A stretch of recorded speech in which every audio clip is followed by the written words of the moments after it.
Alright, so, this is alone. Um, this is actually the first one I'm recording. Uh, uh, and I have to, so this is the first one I'm recording. My headset is like kind of fucked up.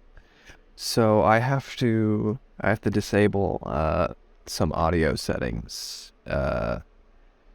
So it sounds normal on the recording, but it sounds really fucked up in my headphones, and that's gonna be the case for all of these. So, anyways, this song starts out. I mean, it's better off alone. It's better off alone remix. But there's a lot of like cool things in here. Um, there's fucking classic chiptune song.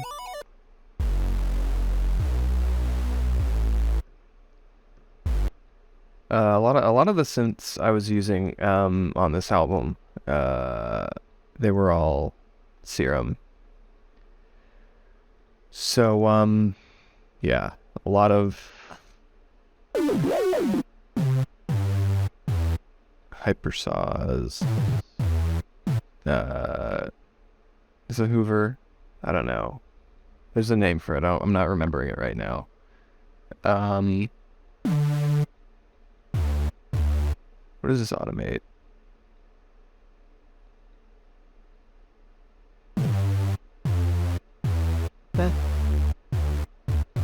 What the hell does this automate? I can hear it.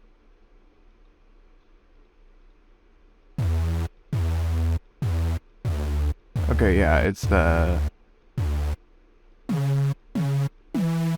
pitch. So this is this is just the bass.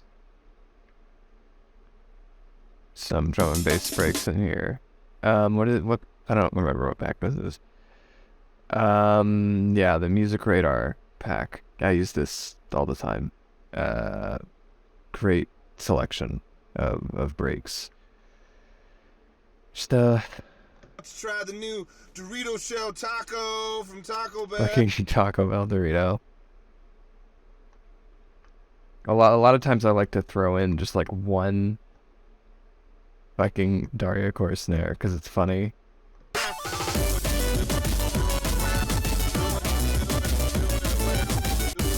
So like immediately this sounds like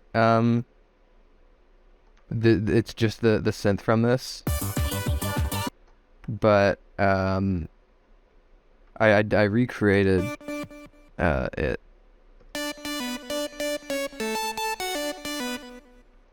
This is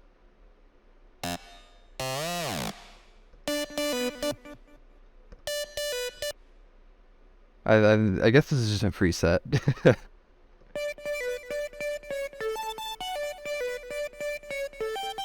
This is another preset, but it's layered with this. Okay, never mind. They're both presets. They're the same preset. They're just at different pitches because the portamento doesn't work if they're both on the same track. Let me this. This is a drum layer. So usually I would be layering these drums on top of like a break, just to kind of just it makes it punchier.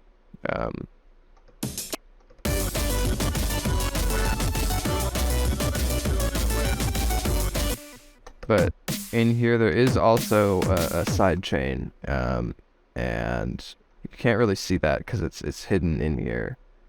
I just play it like whenever there's a kick and whenever there's a snare. But the side chain on this track looks like this. Recently I've been doing much sharper attacks, but that's what this one looks like. So if you turn off the drums, and you turn off the brake, it should sound very like...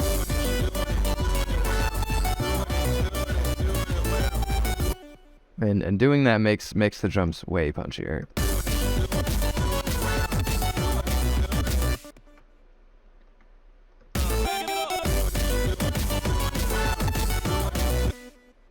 What else? So yeah, this is an acapella from this fucking, I don't know, it's an EDM song from like fucking 2011 or something. But I remember this a ton in the early internet, cause when I was like 9 or 10 or something, I don't know, whenever this song came out, or whenever the music video specifically for this song came out, I was going through like a fucking stop motion phase, and the music video for this is it's stop motion, and I somehow found it. I'm like, wow, this is so cool. So I listened to this song a fuck ton, so it's just kind of like burned into my brain, and I forgot about it completely, and then I somehow stumbled upon it again, and I was like, holy shit, I haven't heard this in years. I have to fucking sample this.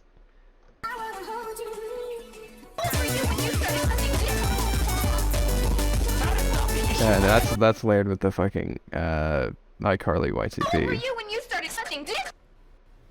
So it's edited a little bit to fit better with the tempo, to match up better with the song. So it's not like I didn't just like paste it in. It is mostly just pasted in though. This is disorganized down there. And then here you got the fucking Lady Hear Me Tonight sample. And you got the fucking AVGN.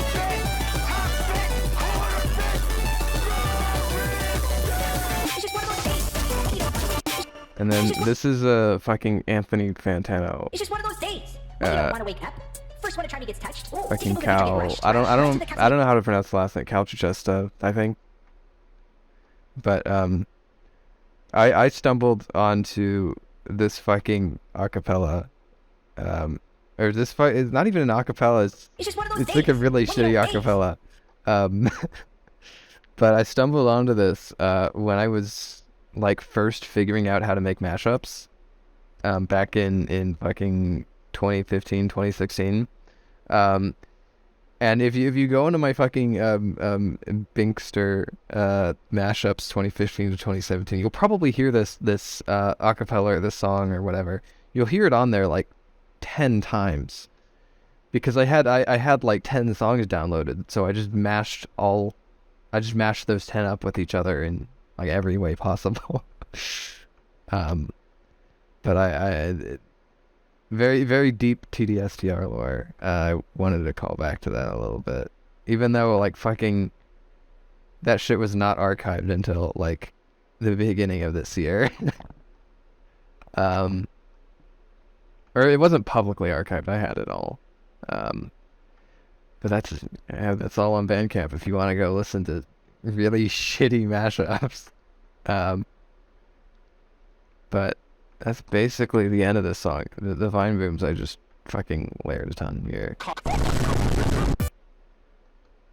Is there anything else? Anything interesting else here? Is this even an almond break? Okay, it is. I was curious if I just used the fucking snare from the almond break and nothing else. Because I think I have done that before. It's kind of funny.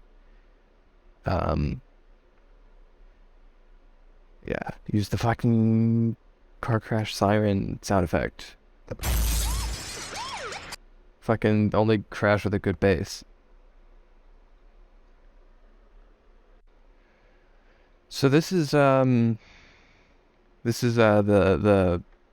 another, oh yeah, this is the station flip, What a Tricks Point Never song.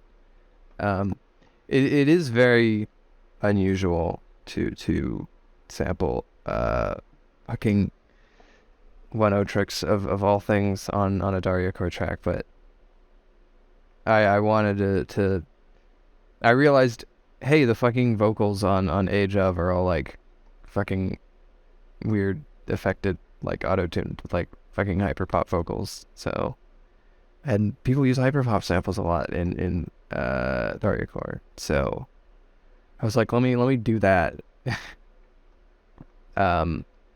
But yeah, basically the approach here was I wanted to kind of take the genre switching, not to like a logical extreme, but I wanted to make that like the main focus of a song. This one took a lot of fucking time. Project info. Okay, so yeah, this took like 14 hours to make. I don't know how much of that was like me working on it, but I do remember kind of sitting down and working on this for like 3 days or something. And like actively working on it. This is probably, of all of the songs in Internet Brainrot, probably the highest effort one, I think. I think it is.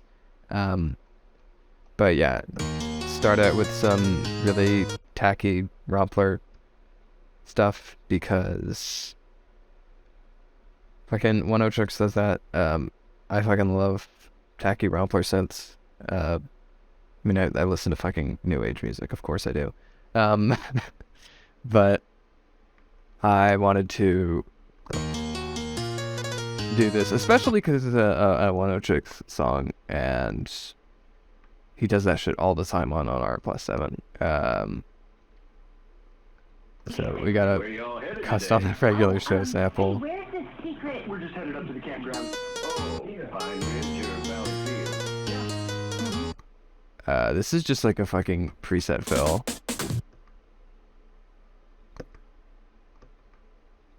Okay.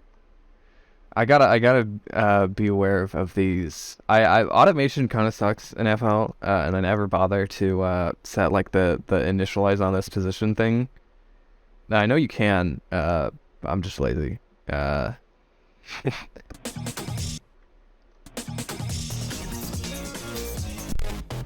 So the synths on this, this is Morphine. I think is this a preset? This is not a preset. This one is. So there's like, I don't know, it sounds good.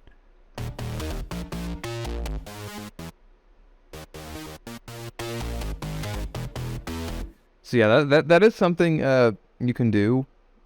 I think a lot of times people think using presets is cheating.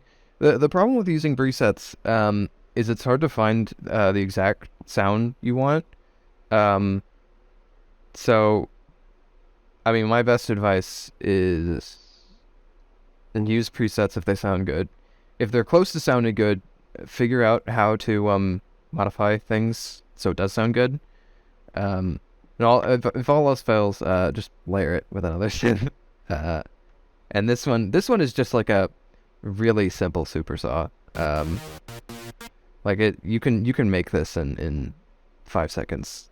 You just find the saw and then up the unison. But you've got this kind of layered with the breakbeat. Why can't we hear it? What is even making the breakbeat quiet? Whatever.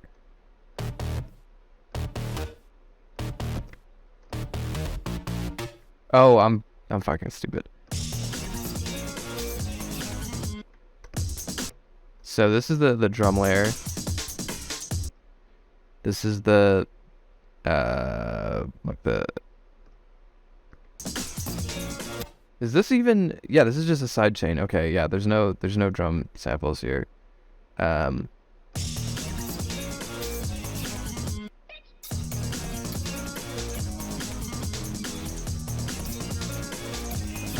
yeah, it's mostly that. Here, yeah, this is just another. I think it's the same one as earlier. But that's just another. God, there's a word for it. It's not a Hoover. A Hoover is something different. I'm recording these out of order. I'm recording them in alphabetical order, so I'll probably figure it out eventually what it's called. But it's just a bass. It's just a super sub as a bass.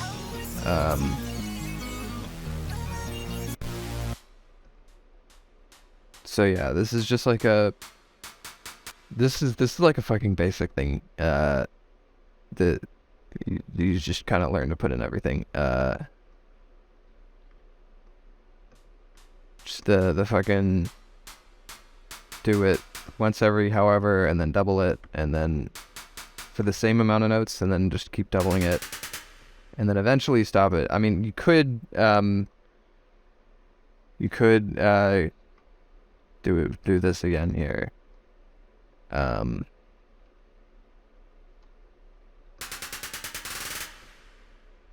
But I don't know. I wanted to cut it off earlier, and it kind of sounds like shit if you can do any longer. I don't remember what this is. Okay, so yeah, that's the fucking there's this thing you can get in contact. Heavyocity, and it has all the fucking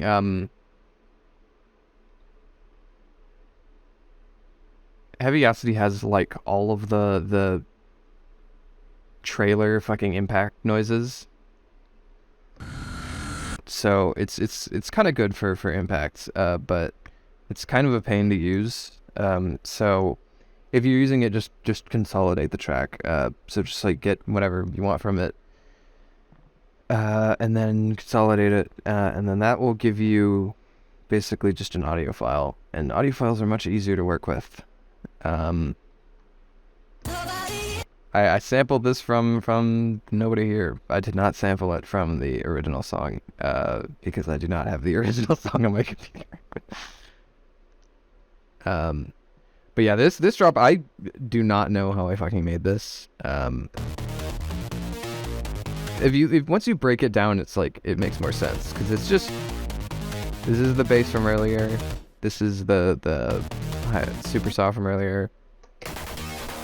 This is like a fucking this is a Vital preset.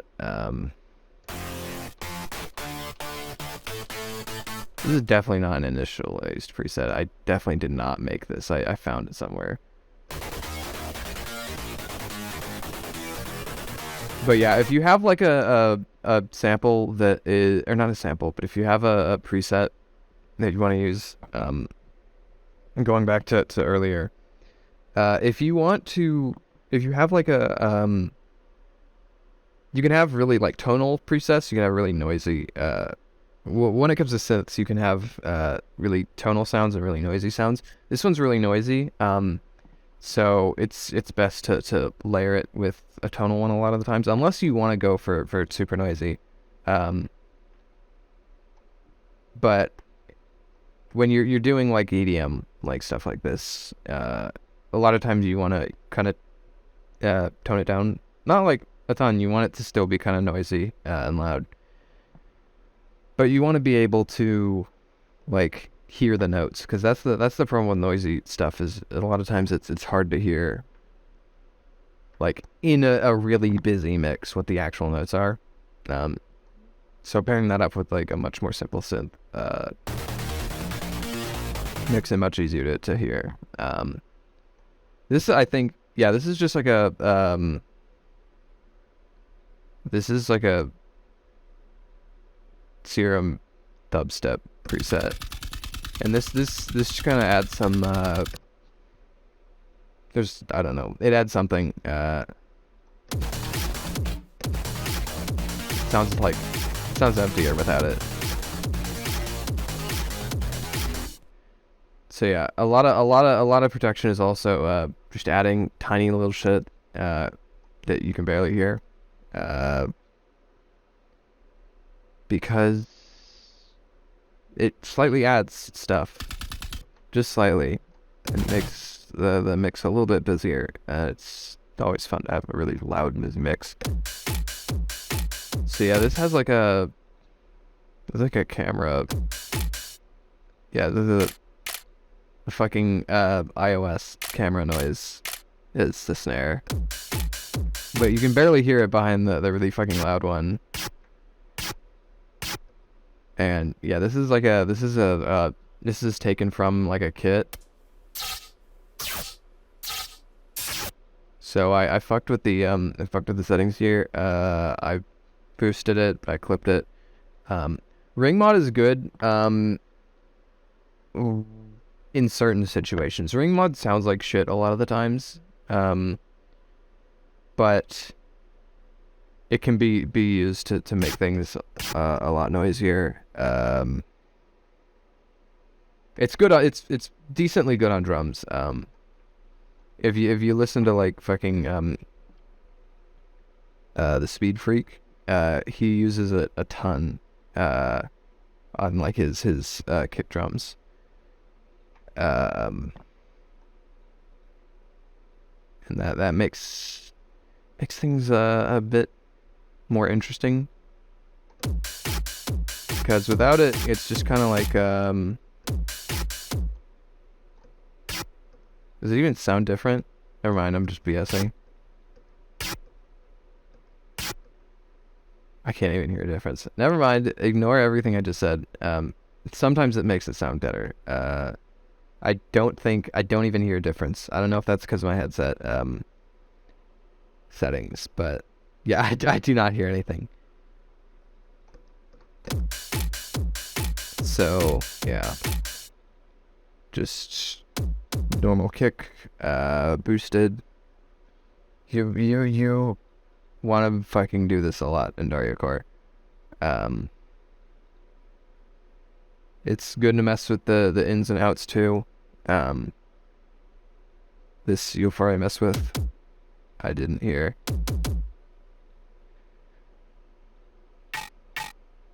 I don't know where this sample's from.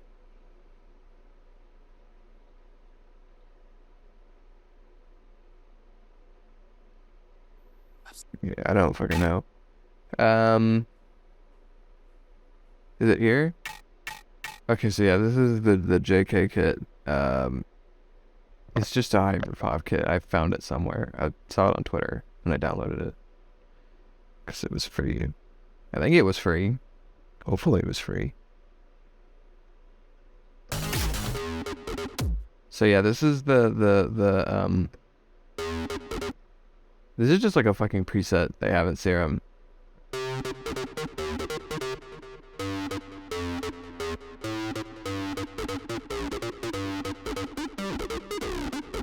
So yeah, they just have that. I honestly didn't when I was making this song, I didn't remember where I had heard this from before. But yeah, it was fucking Parade too.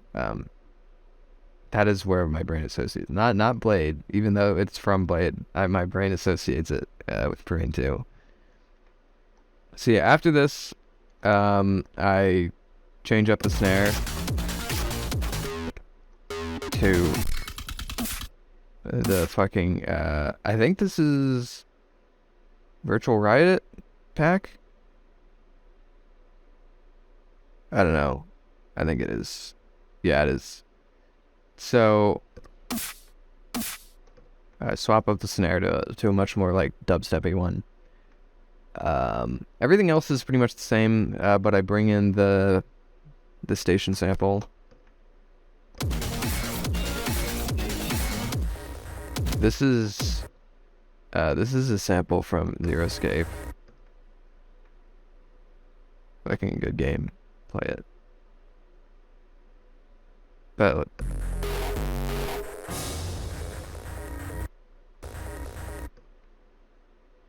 I fucking love hiding little samples like this. It's one thing to do like really big ones, but I do like fucking micro sampling because so you hide little shit in there. So most of the time, I wouldn't bother cutting out this riser here. I didn't bother here. Because you can't really hear it that well. You can hear it a little bit. But if you keep it here, it kind of dominates the mix. And it kind of removes the quality of the cutout.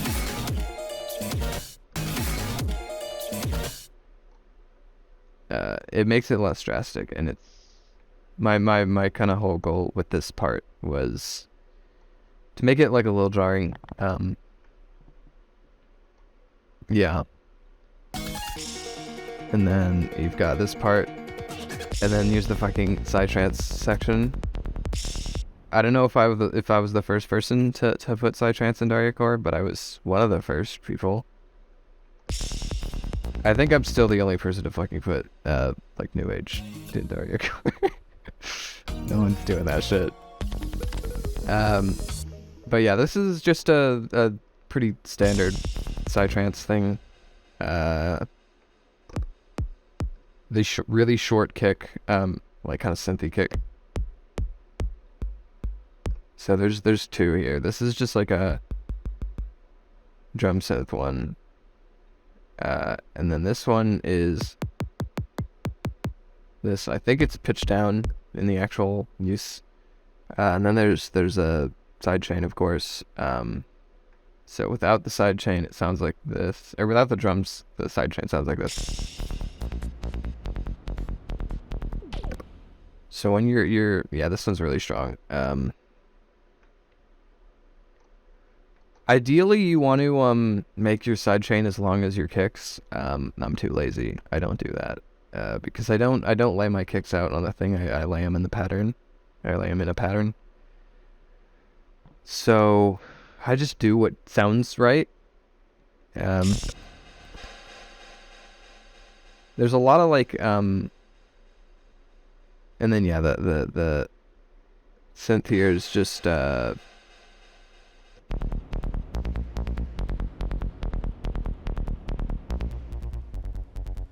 it's mostly this, which is it's just a saw wave over a sine wave. This one it makes it a little clickier. I don't think it adds that much, but it adds enough for me to keep it in there. But the more interesting part here, I think, is all the kind of like glitches here. So I think this is something you see in high-tech psytrance a lot. But high-tech psytrance is way fucking faster than this. But it's just like these kind of flangy, I don't know, but basically in here I just put a glitch on them, and I just have it set to randomize. So I turned off retrigger.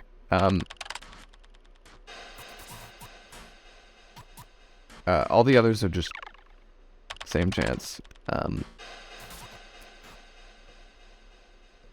Do I have this routing anywhere? Okay, yeah, this is just going to sidechain, never mind. And then yeah, in here I also threw in, so these are just like drum samples that are ring modded the fuck out. So if you turn down the ring mod,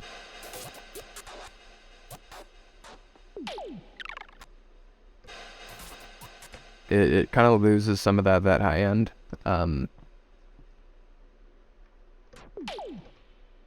This is just, it's just a bunch of like sound effect samples.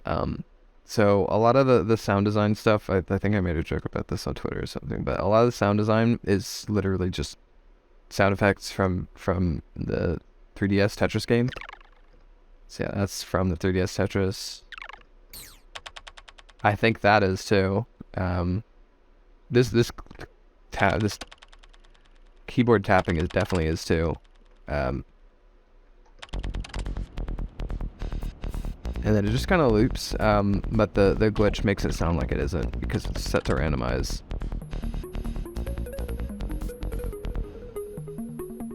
this is just this is the fucking FL Studio Mobile mini synth. The keys dub drops preset. I don't know if I changed it. I might not have, because it sounds good, but I have no clue if I did. I'll be honest. I'm gonna assume I didn't know. So this is going back to the Rompler synth stuff. I brought in the Lindrum with the fucking bossa nova drum pattern, because that's the sound of fucking tacky MIDI stuff from like the 80s and 90s. It's new age progressive electronic and like easy listening. So I wanted it to capture a little bit of the easy listening kind of music, whatever sound. I don't know if I'm just saying buzzwords, but whatever. But yeah, this part is very like very non-standard for Daryacore, because it's just the sample, and it's Daryacore sometimes uses they'll use like sound fonts, but these are not sound fonts. These are just like, these are straight up Rompler instruments. So it's like, you've got the Korg M1. I use the M1 on fucking everything. Iconic preset.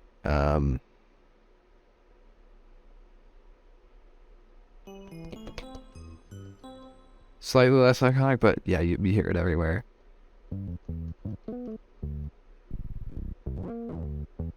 You hear all the fucking Korg M1 presets on everything. That's definitely like the most iconic one. There's plenty of others. The Wave Station's really iconic too.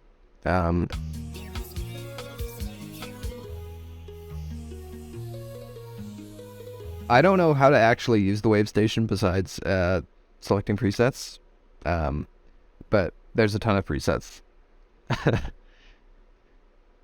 There's a couple in there. The RAM one, it is at the wrong tempo, which seems like it's just a problem that they've left unpatched. But it's at like a tempo where if you make it, I think it's 3 beats. If you, it's like an automation thing. If you set it to 3 beats, it'll play like it's 4. So then at that point, you just consolidate it, you'd isolate it, render it out, and then you could use it. But you can't do it live, which is pretty annoying. You might be able to do it live, but I don't know how to change the settings to make it do that. But then this goes back to the kind of jumps back to the really loud Daryacore. It's Hypersaws. It's not Daryacore. It's just EDM. But it jumps back into that. Now the kind of hardcore sounds, I'm not too happy with them in retrospect, because I was trying to do like up-tempo hardcore stuff and I didn't know how to. But it is kind of unique. So this is just this.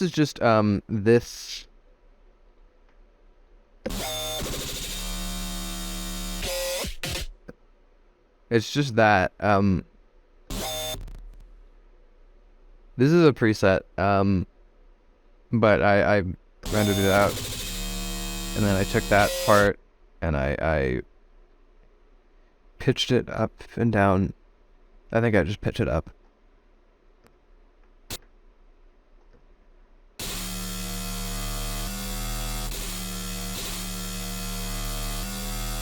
So yeah, this fucking one note and then the note, like a semitone or half a semitone, I don't know.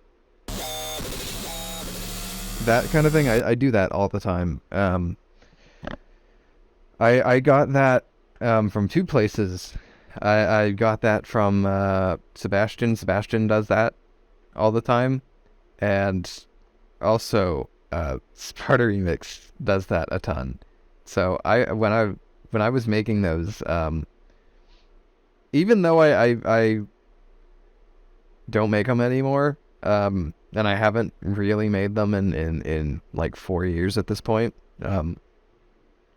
you do still kind of get it just locked into your head, like, oh, this is what sounds good, and this note and then half semitone up, it sounds good to me. And I do it a lot. So the kind of last main thing here is the kicks. So these are just like distorted as shit.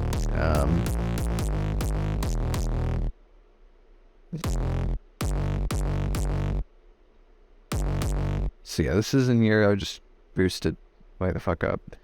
Did I do anything unique here? I'm trying to see. I didn't go over these in the last one.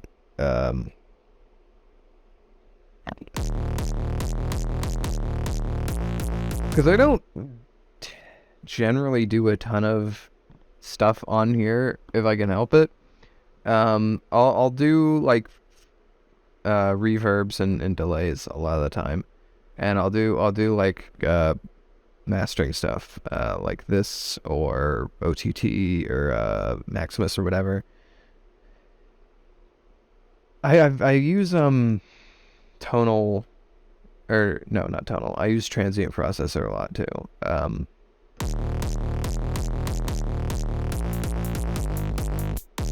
So you can't even like hear this in the actual song, can you?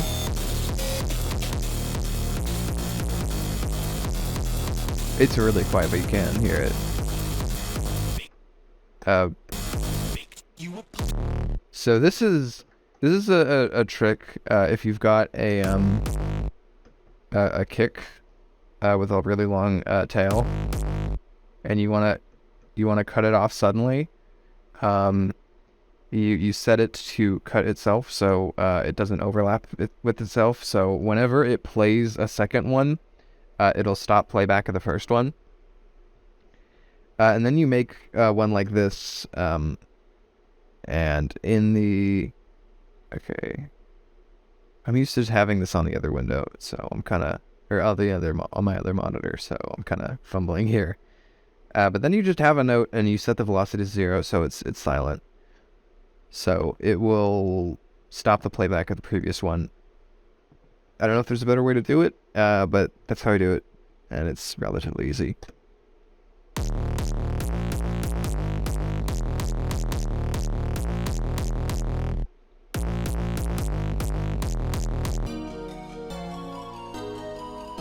So then, yeah, this is fucking back to the keyboard preset song style.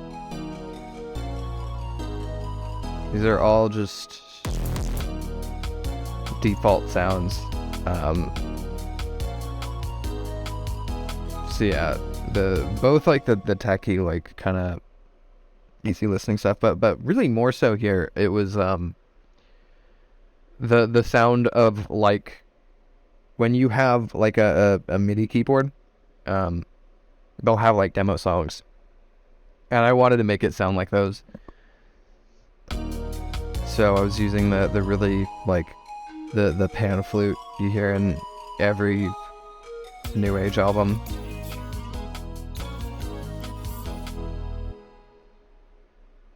I don't remember what this is. This might be completely muted.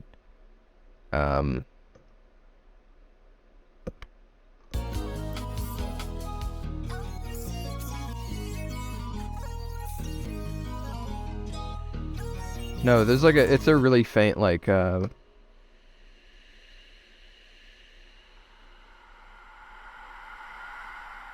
like I think it's like crowd noises, but I just kind of used it as like a wind. I just used it as like a wind thing. Because without it, this last section's really empty.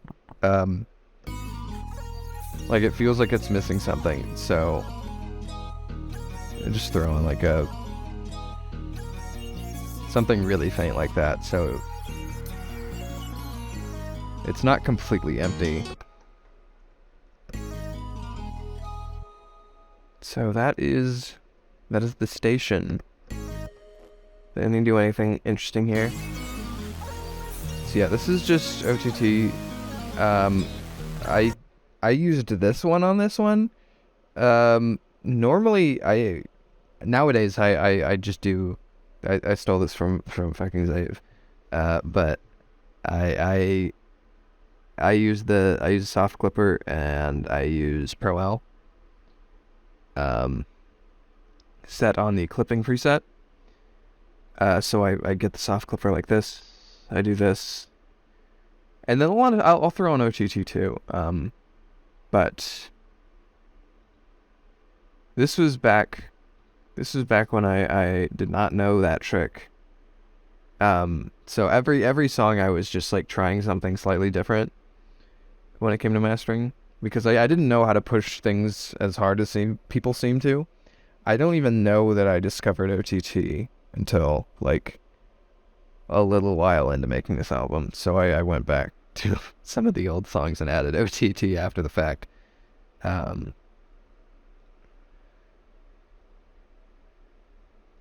Patcher, yeah, it's just the soft clip, and then OTT is OTT. I barely ever put OTT at 100 unless I'm doing like weird sound design stuff. It just sounds like shit at 100. Yeah, sounds like shit. So I put it somewhere between 20, 30, 40, somewhere around there. I don't know, just anywhere here, wherever it sounds good.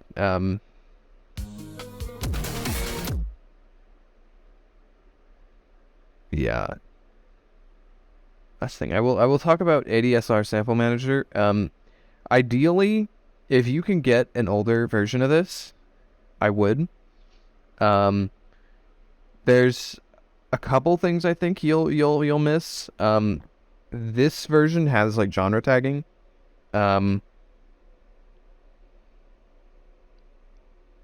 But you can just do that with normal tags anyways. I use this. This is I don't bother with this left menu in FL at all. I use this because I can just search up break. I can click the random button.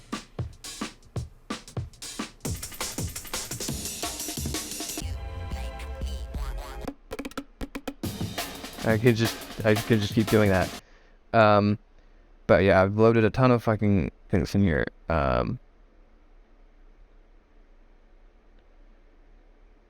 So you can, yeah. But this is a really good sample browser. But the problem with this version, and it's why I wish I kept the install file for my old one. This kind of like adware stuff didn't used to be here, where they're like, oh, go into the shop, buy samples from their shop. So I think this is like, you can pay like $50 to get rid of all this adware, which kind of annoying. I don't want to do that. But the things they've added, like, since they started doing this, aren't like enough that I would say that you have to upgrade. I feel like the biggest one really is maybe the pitch one, but I don't even mess with that one that much. They already had the BPM one, so if you do, like, if you search up a break, it will play it. Okay, will it? Stretch. Yeah, you can set it to DAW sync, and it'll play at the tempo of your song. So instead of, so you can hear how it would sound. That's the biggest one, and I think that's been there forever. So if you can get an older version of this, I would, but I can't find one. If you can find one, let me know. Because I'm kind of tired of this click to log in, and I'm kind of tired of the new packs are added to the shop in the top right. This shows up every time you add it to a project. But other than that, it is a really good sample browser. I would still probably recommend it if you can only find this version. Just because it's so nice to be able to browse your samples like this. Having them all on the left like this, like my folders are not organized at all. So it's nice to be able to just... And a lot of this stuff is like auto-tagged, just based on like folder names and stuff. It's really convenient. It's really convenient. Anyways. They're not paying me to say that. If they were, then I would not be telling you to try and find an old version of the adware.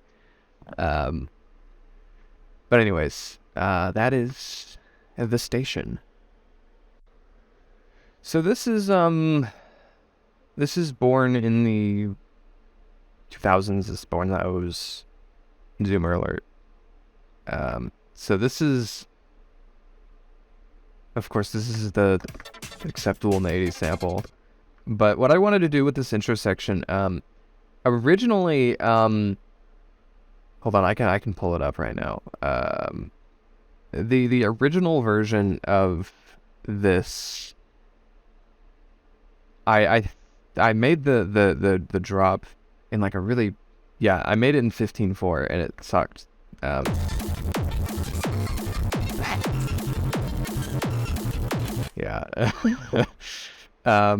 But the intro part here is still mostly intact in the actual one. But this is something that I do a lot when I'm doing weird time signature stuff. Is I will have an intro part that isn't a weird time signature, and then I'll have it go into normal 4/4. If I'm doing like dance stuff, because it's just. I think the build-up doesn't need to be nearly as danceable. It should still be danceable. I mean, you can dance to 7/4. It's not that hard. But the kind of wonky flow, I feel like, I don't know. It's fun to disorientate. And also 7/4 just sounds good. So I had to do some chopping here to make it fit in the tempo, or the time signature. But I didn't have to do chopping here because this is a Venetian snare song and he makes all his shit in 7/4.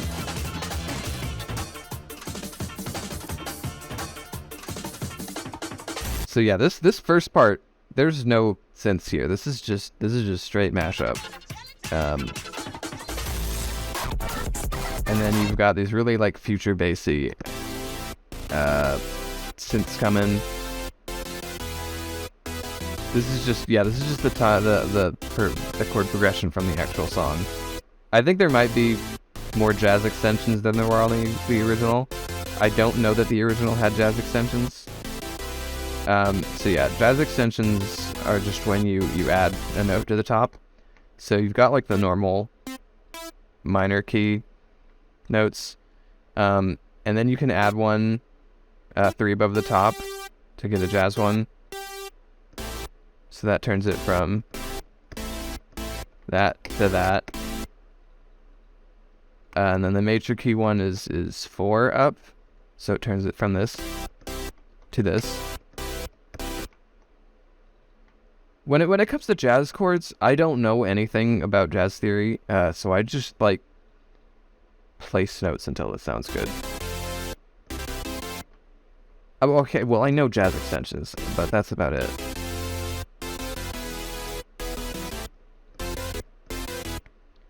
Okay, well I kind of know about approach tones. I'll try to explain approach tones. So a lot of times when you're doing chords, you want to be able to move from one to the other. So you'll move the note of one, or you'll move a couple notes or whatever. And you'll move it either to right below or right at the next chord, and it makes it flow a lot better. Without it, your progressions can sound kind of just like disjointed, like like they were presets, or they were just like just kind of haphazardly thrown in there. But when you use approach tones, it makes it sound a lot more like cohesive. So like that versus, and then this is an approach tone technically back to the beginning. So yeah, there's I forgot to show this. So this has the bass in here too, because it's just a super saw, and you can just put that on the bass layer too.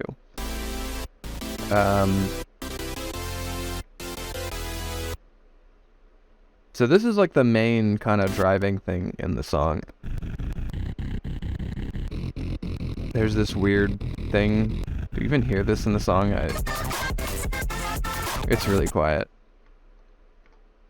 So this I don't even have playing all the time. I have the acapella running, but the actual thing, I don't have it playing on the offbeats because I feel like that makes the snare hit harder.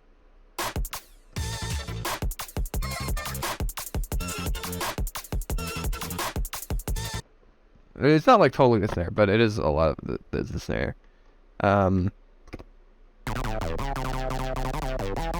This is like just an acid kind of synth. It does not sound exactly like acid. It sounds like the same acid preset, but whatever. It's not the preset, but it's a wavetable preset. So yeah, it's just these settings. I don't know. You automate the high pass. You put this is how you do a acids, and you automate the filter. You put a resonance on it, make it a low pass. So I think you should be using like a saw. I'm not using a saw. I'm just using the acid preset, and I'm kind of doing it twice. Because the default one doesn't sound good, even if you automate the position of it. It sounds like kind of mediocre.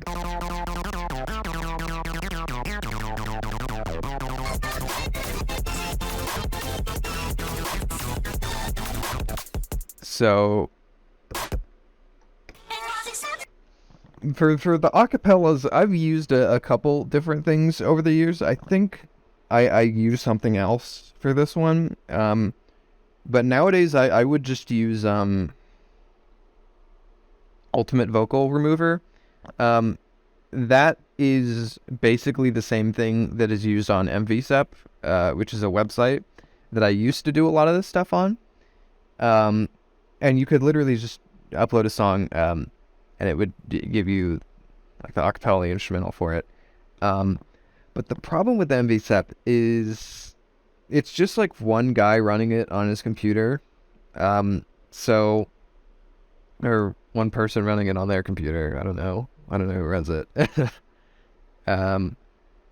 But it's just someone running it on their computer. So a bunch of people, enough people found it. I think it was a combination of Siva Gunner and just like general, like once something gets to Siva Gunner, it slowly starts to leak out. And this is no shade to Siva Gunner. Siva Gunner is through and through on this album. But yeah, I was very cagey with revealing MVSep, because the more people that knew about it, the worse the website ran. But now the website runs like total shit, so I don't even bother using it. I just use youre, which you can run on your computer. I don't know how well it runs. I've done it with and without the GPU. Without the GPU, it kind of sucks. But it's not any slower than the website is. It's probably about the same. It probably takes like 4 minutes, 5 minutes. I don't know. It depends on the song, and it depends on your computer. If you have a good CPU, then it's going to be quicker. If you have a bad CPU, it's going to be slower. But I have like a fucking GTX. I have like a GTX 30 something. I don't know. It's good. And yeah, I can usually on a good day, I can render it out in like 40 seconds. And it's just free. You can just get it on GitHub. You can just download it. And it's the same thing MVSep uses. So if you want to, yeah, I'll just pull it up for a second. It's taking some time to load. You get to see my desktop. It's across the cloud remix art for it. But yeah, this is just the thing. I use this one. I think this is the default one. I use Inst3. Yeah, I set GPU conversion. And you can just put in samples, or you can put in songs. And this only does instrumental vocals. You can bump it up to a 5-stem if you use Demux, or yeah, Demux. But the quality of vocals isn't as good on Demux. So I just use MDX 2-stem unless I need to like grab like the piano or grab like just the drums or something, which I do need to do sometimes, but it's not like super often. A lot of times I just need to get the acapella. But yeah, it's really simple. You just put it in, put your output, and you just run it. It immediately looks scary because it's on GitHub and programmers are frightening. But it's pretty easy. Anyways, back to the fucking song. This is the Plock guitar. This is a Plock guitar. Shoutouts to Tim and Geoff Folan.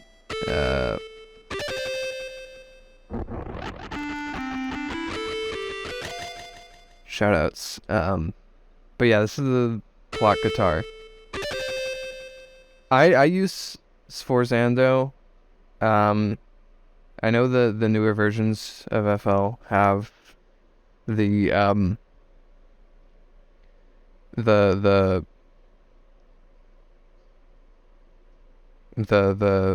64-bit sound font player, but I did not. They did not have that when I was making this album. So you'll probably see Sforzando a couple of times on here, because that did not exist. They had not made that yet when I was making this album. Did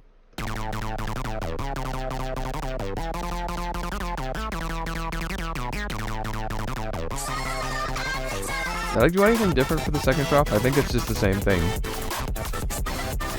I didn't even put this on here on the second time. Can you even hear it? It's really quiet.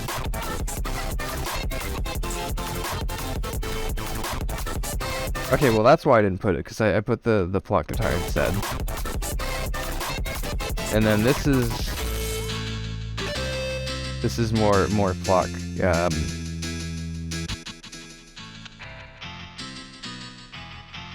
This is the Plock guitar. I would assume this is also Plock. I don't know. It's probably also Plock. But yeah. Sound fonts are good. So yeah, this is the car crash and siren again. A lot of times I'll just cut out all the rest of the sound effect, because there's the siren and there's like the police radio sound. I still think this is just like the best crash, because every other crash has like such a shitty low end. Because I mean, yeah, it's a crash. But like this, you got such a heavy low end. which sounds really good. It sounds good. But I think this is just reversed here to kind of make the impact. I don't know. But yeah, that is the acceptable in the 80s flip. Okay, so this one is this is damn right. This one, I mean, yeah, this one I wanted to, I knew I wanted to sample We Know Speak Americano at some point. It's fucking quintessential 2011, 2012, 2013 YouTube. Which I think this album is it is just kind of like about internet culture as a whole, but that like era specifically is when I was like first getting online, so it is it's very nostalgic to me. I was seeing the tail end of CDI, Spinner, YTP, so I was like I was online enough to see it. And I did get a fair dose of that nostalgia from Flipnote. And there's a couple Flipnote like centric samples on the rest of the album. But when it comes to actual like me on YouTube, 2010 to like 2013 is when I remember like everything. But yeah, We Know Speak Americano, quintessential early YouTube. And this is with the Jack Black Octagon sample, huge YTP MV sample. Which, yeah, YTP MV. Shoutouts to YTP MV for fucking still being around, still making shit. It's great. Second wave Plunderphonics. Add YTPMV to rate your music. Add that as a genre. Public service announcement. Anyways, this is just a studio acapella. I didn't have to isolate this myself. But it's mashed up with the fucking Undertale soundtrack. And this you probably don't hear it unless you're listening for it. But yeah, this is just like a rave track from like, this is like a pop rave from like the 2000s.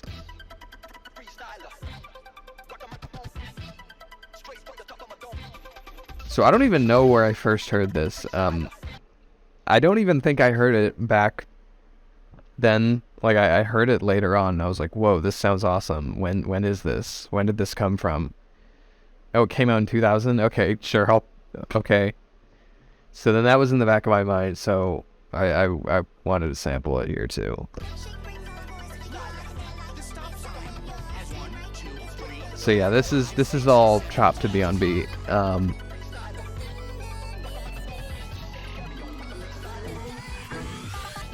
So there's automation happening here.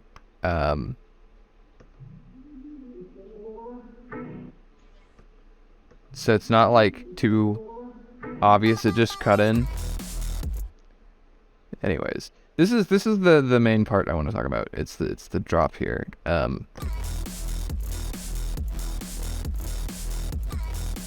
So this is without the sample. This is literally all it is.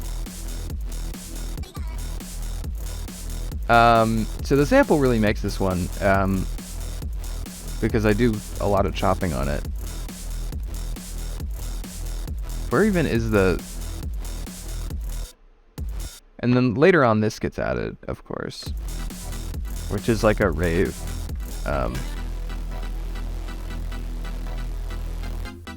Yeah, this is from the Rave Generator, which has tons of iconic rave stabs. Get that. It's free.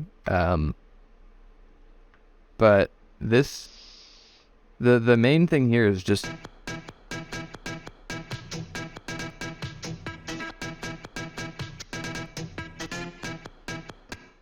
So yeah, this is the one note and then pitch it up one that I was just saying I did a lot on another station. God, I don't know the order I'm gonna order this in. We'll see if that comment makes any sense. Anyways, but yeah, I do this a ton.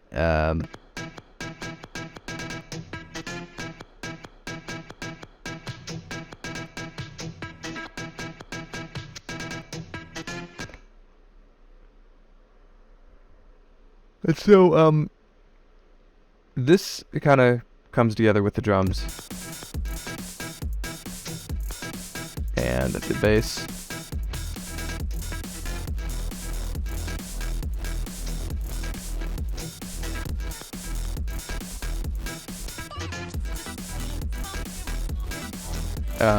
Yeah. Okay, okay, yeah, this is not the entire thing. So this bass is, it's chopped like this. So I've tried doing like this kind of thing a ton of different ways. I still have not settled on the best way to do it. You can do it like this, and it is nice to be able to do it like this, but editing this kind of isn't great unless you zoom in. But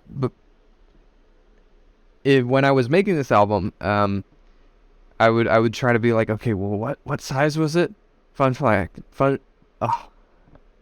fact, you can middle click on this little box up here in the top right. It will put it back to default, and that goes for all of these. So if you like, if you're like in the piano roll, and you accidentally, what is the shortcut to accidentally zoom? I don't know. Yeah, but if you like accidentally do that and you're like, oh, I fucked it up, just middle click this, and it goes back to normal. I wish I had known that earlier. Now you know. Anyways, once this is done, it's just Final Fantasy song with an almond break on top of it.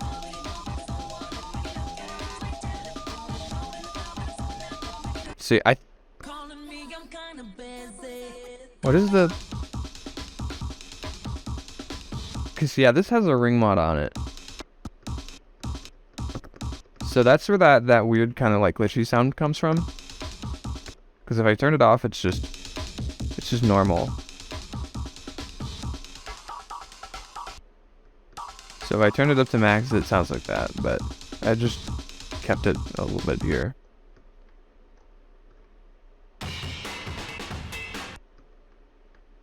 And yeah, Don't like this video. Did you just like it? You better not comment.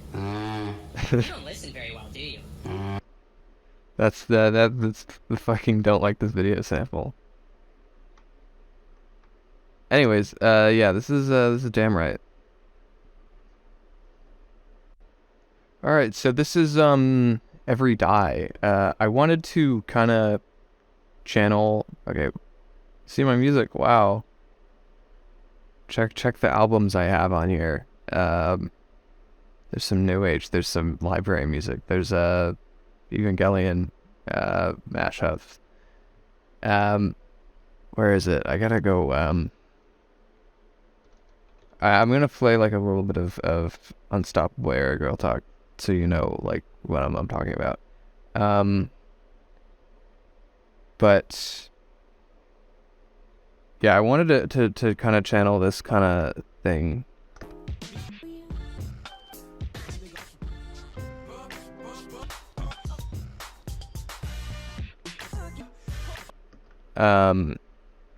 But I did it in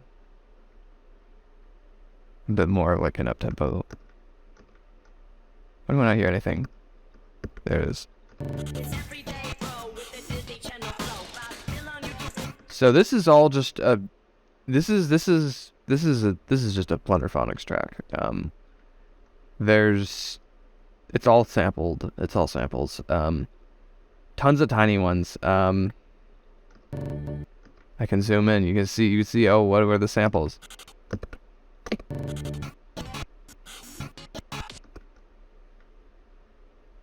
I don't even listen to Sally Hall, but I put it in here.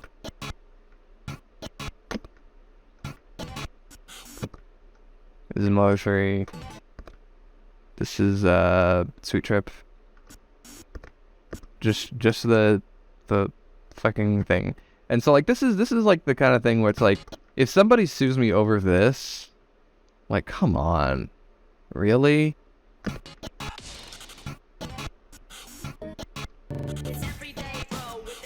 Okay, well, this one is a bit more blatant. But this is, okay, most of these are just like normal samples. This is a sample that is in the game files of Chicory, which is a really good game. It's a really good game. You should play it. But the way the bosses work in that game is that they are like kind of music reactive, like, or no, the music is reactive to like what's happening in the boss. So there's a boss that has like a kind of jungly drum and bass kind of theme. And when you get the final hit on the boss, you get that sound. And that's not in the soundtrack release of the song. Because I don't know how you put it in. If you're sticking to the tried and true VGM loop twice fade out thing. But this is in the files. If you get the game, if you buy the game, you can find this in the files. So yeah, lots of small samples here.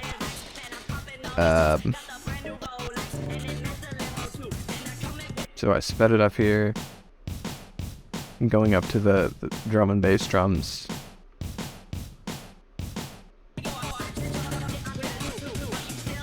I don't think I added too many. I added fucking Slipknot vocals here.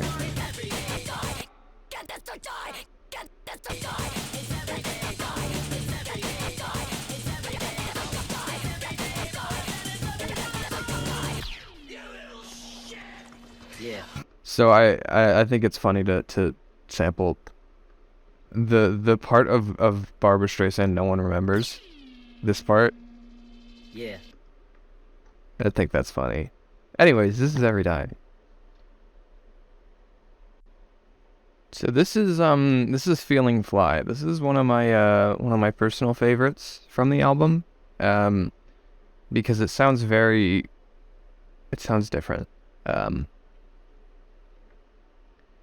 So this is doing basically the same thing I did in the Acceptable Negatives flip. And it is also something really similar to what I did on the song Highly Illegal Rave from Some More Files, that album. Where I start the song in a weird time signature and then eventually go to 4/4. But in this one, I start weird, I go weirder, and then I land on 4/4. So yeah, this starts in 7/4. Which if you listen to the entire V Snares discography, you'll get used to it. But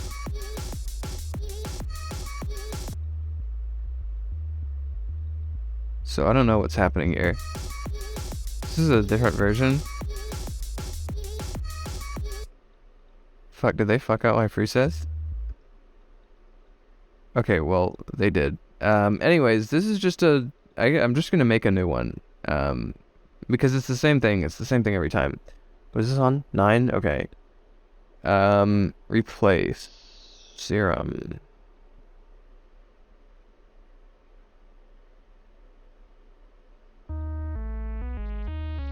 So, yeah.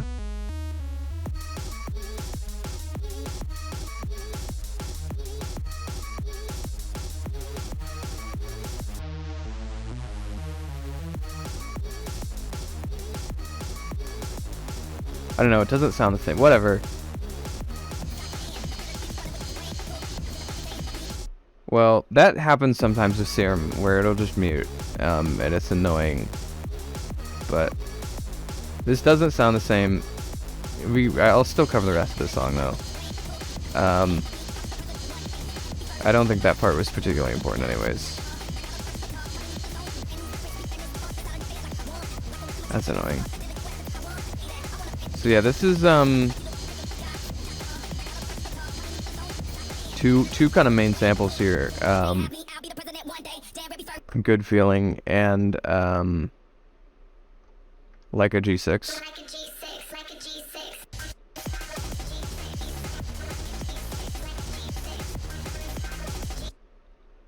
So the drums here are like, it's that thing I do where you've got the drum machine drums sampled, and then you've got a break on top of it. And then here's the weird part.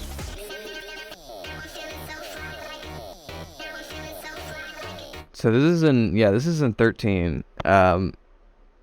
And this is not one that you hear ever. I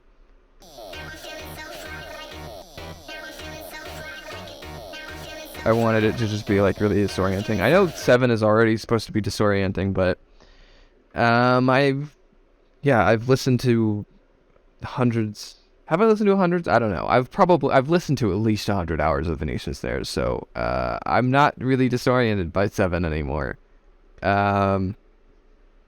So yeah, 13 will do it, because it basically takes the principle of 7 and it does it again to 7. So 7 is just taking 2 measures and then chopping off the last beat on the second one. 13 is taking 2 measures of 7 and then chopping off the last beat on the last one. 4, 5, 6, 7, 1, 2, 3, 4, 5, 6, 1, 2, 3, 4, 5, 6, 7, 1, 2, 3, 4, 5, 6. So yeah, it's doing 7 again on 7. So it kind of doubles it, like, in terms of being disorienting. So this is this is done in Slice X. I use this to chop breaks when I'm doing anything like remotely intensive. I probably didn't need to do this in Slice X. I probably could have done this just yeah, I probably could have just done that, but it's a good way to show. You just drop a sample in there. If it doesn't auto chop, then you click this medium auto slicing button. Most of the time it gets it right.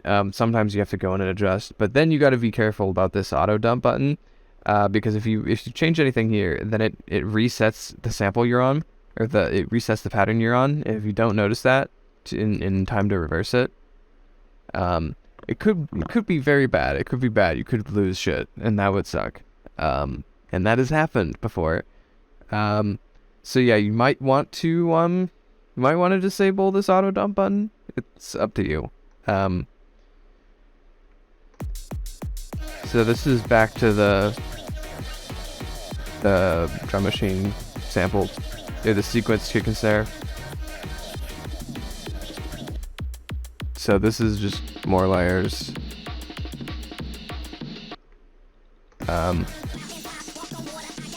Just an on and break over vocals, but it's in 13, so it's weird.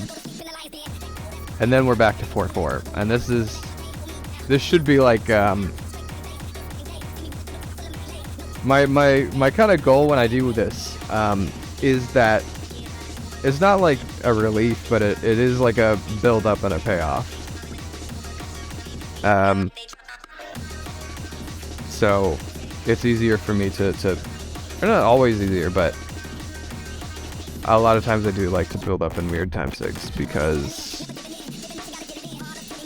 it makes the switching to 4/4 better. Sometimes I don't even bother switching to 4/4, but this album, yeah, I was gonna switch to 4/4.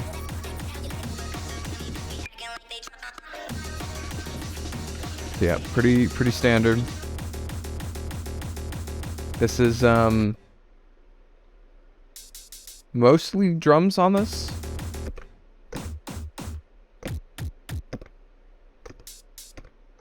But then you've got this sample, the Nexus sample, or preset. Yeah, it's just kind of a bass.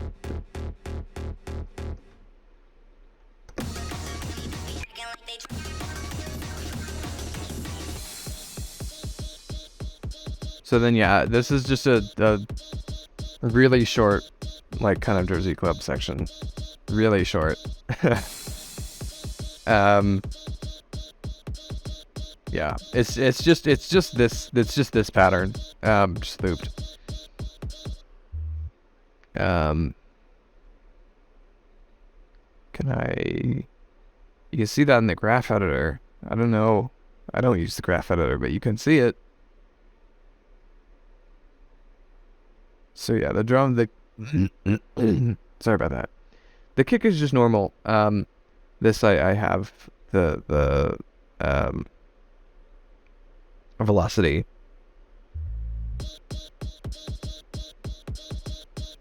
Set. Anyways, yeah, it's feeling fly. That is actually I'm gonna look. Is there anything interesting on the mastering chain? It's just normal sidechain stuff. I always send the sidechain like really far over to the right, and then I color the track, so it doesn't get mixed up with the others. I think sometimes you can have like this pulled out or something, but I never get this far anyways. I think the most I've gotten was like shit. No, it was either another station, because I thought another station got up to like 50. I think Soul Seek mixtape got really high up, because that was like 5 different songs in one song. But I don't think I've ever had it go all the way to the right here. So if all else fails, you can just set it to 60. And when you want to route a track to the sidechain, all I do on the sidechain, balance, maybe EQ if I'm doing the whole song, like I'm doing like a fade in like this. Usually I don't bother, and even if I do that, usually I stick it on the master instead. So I don't know why I did that here. If it was just like out of laziness, whatever. But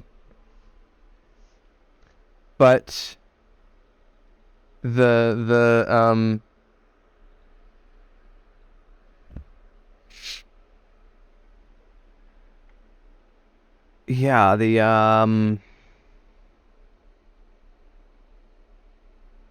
that's feeling fly.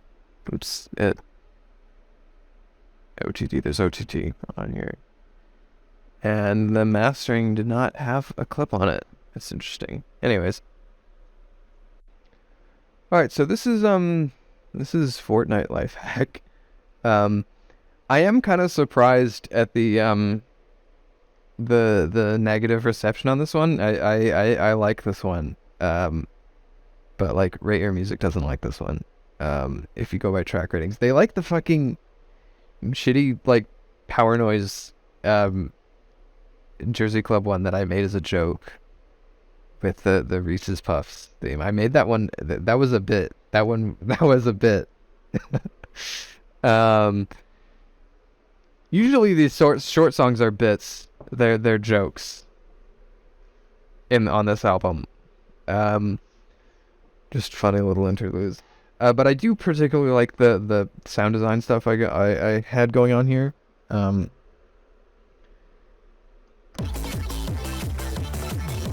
yeah, this is just normal build-up stuff. So yeah, this is I said earlier that I sampled the least memorable part from Barbra Streisand. This is not Barbra Streisand. This is the Boney M song that Duck Sauce sampled. So I was like, I'm gonna take this instead of Barbra Streisand. And then you got Cheese Bomb Bagel Hack. Cheese bomb bagel hack. So then, yeah, you've got this weird sound design shit going on here.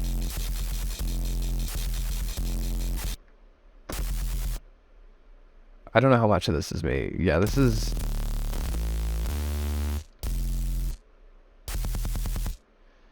So yeah, this is just a preset, but it's just kind of a normal, like, bass EDM preset. But when you play it really low, it sounds kind of fucked up.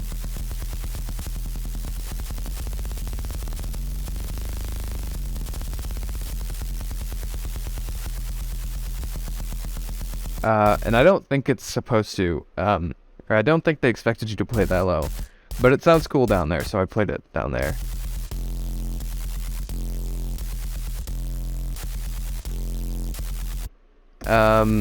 So...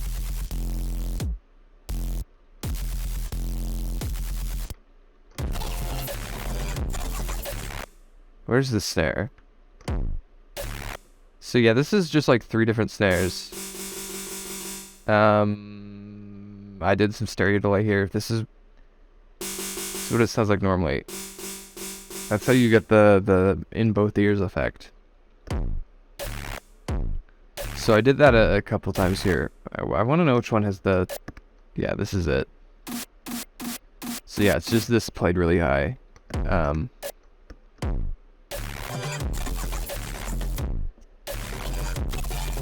So yeah, I knew I wanted to sample this at some point. It's just such a good sample. This like collection of anxiety-inducing lifehack music. A lot of it does not sound good. I think this song actually sounds good sped up, I'll be honest. I've heard like the original slow down, it sounds like shit. I don't know why you wouldn't listen to this version. So yeah, this is a weird thing that goes on here. In the original version, it only slows down. It only does like this. Or no, it does this. And like that's fucked up. I don't want to do that. Cause I'm already like moving. I'm already not like on the beginning.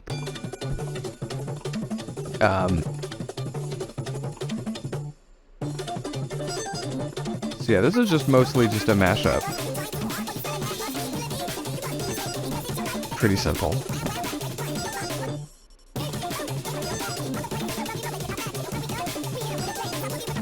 Okay, so I'm gonna spend a little time talking about stretching modes. So there's 2 main ones you're probably gonna use. You can use the other ones, but it takes time if you care like about super high quality stretching. Like if you just have like a vocal sample and like a pad, and it would be obvious when like the vocal sample is like just there. When it would be obvious the vocal sample is stretched. You probably don't want to use these, or you probably ideally you would use a resample, because resample, it just stretches it like perfectly. It stretches literally just the actual waveform. But the problem with it is you can't do it and change the key on it. So if it's out of key to what you're mashing it up to, it's not gonna sound good. So yeah, if you're only using one sample, you can use resample. But then sometimes that's not on a key unless you go like it's not tuned to, I think FL Studio uses 440. I don't know. It doesn't matter. Both can sound good, but whatever it's set to, it's not gonna be in that tuning system. So at that point, you probably would set it to stretch. And the good thing about stretch is you can set the pitch here. So yeah, the default is just, which kind of sounds like shit.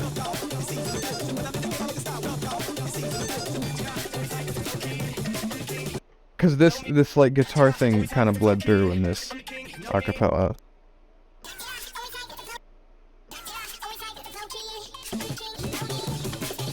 You want to get that to the same key, because then it's less obvious that it's bled through and it sounds more harmonious. Even though rapping, you don't always have to set that to the right key. I would anyways. It just makes it sound better. But then yeah, those are like the two main modes. All these other ones, if you use this, this is really nice because it's always set to like a perfect thing, so you don't have to mess with this pitch shift knob to make sure, oh, am I perfectly on like a note or something, and you don't have to mess with this one. This you can just right click it and okay, that's where it is. But the problem is if you want to switch to any of these other ones, they don't look at this menu, and they take time to update. So if you set it to like, oh, I'm gonna set it 11 semitones up, you have to, once you select one of these, you have to go in here and you have to change it, because I don't think they pay attention to this knob either. Oh, you can't see my mouse. Shit. Fuck, how long have you not been able to see my mouse? Anyways, I'll figure out how to enable that in the next recording. But you can, yeah, I don't think the other stretch modes even pay attention to this knob. So if you want to automate pitch, which I do this on breaks sometimes, where I'll slowly increase the pitch as like a riser. You can't do that with the other modes, so you have to set it to stretch. And with a genre as like noisy and loud and kind of cluttered as Smashcore or Dariacore or whatever, you're not going to notice it. I mean, it's not going to be that noticeable if the stretch isn't perfect. So I just stay on stretch most of the time, unless I have to switch to another one because it doesn't sound good. But it's quicker, it's easier. That's what I would stay on. But yeah, that is the stretching mode. These other ones, mono is how you get the really funny one. If you do mono and pitch it up, it sounds funny. That's how you get that sound effect. Which one?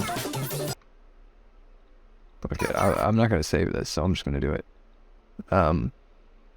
So yeah, you see it takes time, but if you pitch it up, you get the funny. You get that funny thing. Anyways, this is Fortnite lifehack. All right, so this is the track "Instantly Killed by Young Brands." I think I picked this title because it was like, I don't know, freaking fast food sample. It's funny. But yeah, this is just the beginning of this part. This song is like the first third of this is just a mashup, basically, with an almond or with breaks on it. So yeah, this is just the DSI shop.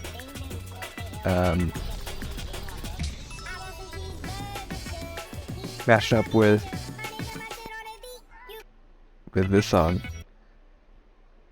And yeah, there's a lot of like little samples, just kind of meme samples thrown in here. So yeah, this is from like a earlier failed thing. I wanted to I made like a producer tag for the DL Cell crab legs line. So I just took that. And I just threw that in here. So yeah, this just has like fucking OTT on it.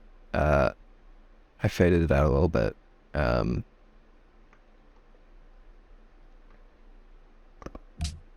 This is the Civ notification noise, Civ 5. And this is the dub siren.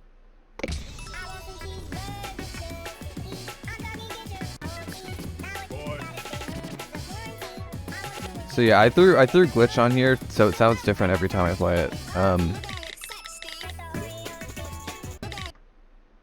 So I don't even know, I don't even think I matched this up with like the number of letters. But I tried to make it sound like it was like roughly at the same points. Just because it sounds better than if I just like spam it all at the same increment. Like it doesn't sound like actual typing. And then yeah, message sent, sound effect. More Tetris Axis. Is it Tetris Axis? Is it? Yeah, it's Tetris Axis. Just more sound effects from that.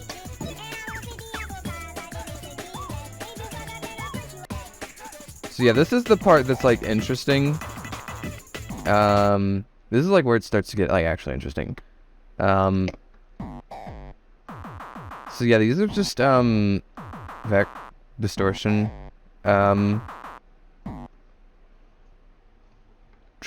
Distortion kicks. I think the lore is that Vec actually or Vengeance just like ripped these from songs and then they turned around and sold them, which is kind of funny.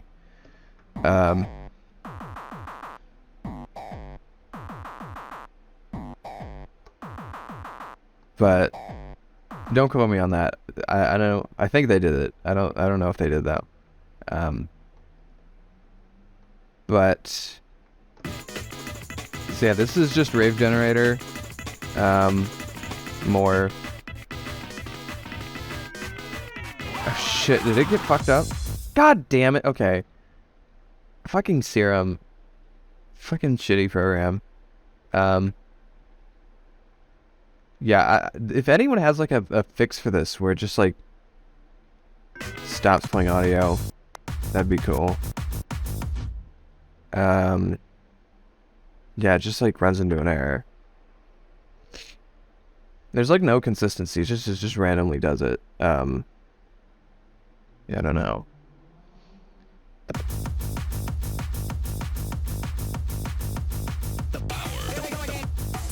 Well, anyways, yeah, this is just two saws next to each other, with a filter on it, hyper compressor on it. You can't hear it, but you can go listen to the song if you want to hear it. But like the main thing here is just a bunch of sidechain. I really wanted to show this part off. God damn it. Okay. With like some synth bass on there. So like this is, I've barely made an AJ chord, but this is what it sounded like, and I just kind of stumbled upon this and it worked.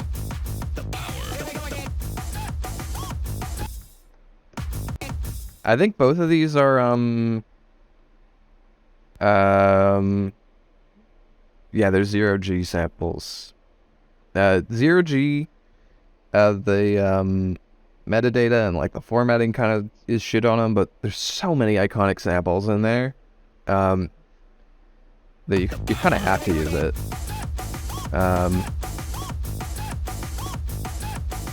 So I didn't put these on like every beat, or I didn't put it on every part of it.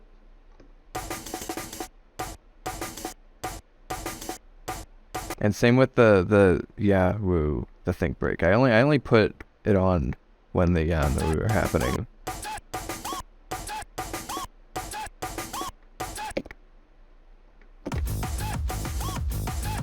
kind of punchier.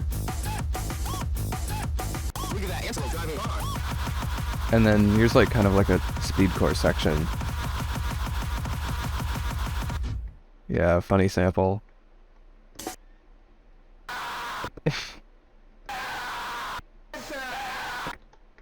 So then is this up 7 or is this up, yeah, this is just up 7. So this is just the same thing, just pasted twice. And one of them is 7 semitones above. You can do that with almost any melody line and it'll sound fine.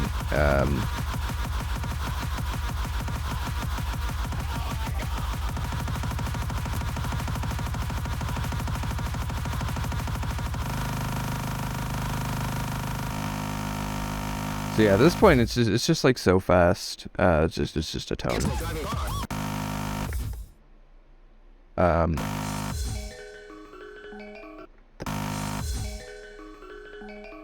So yeah, this part too, I actually rendered all these out earlier because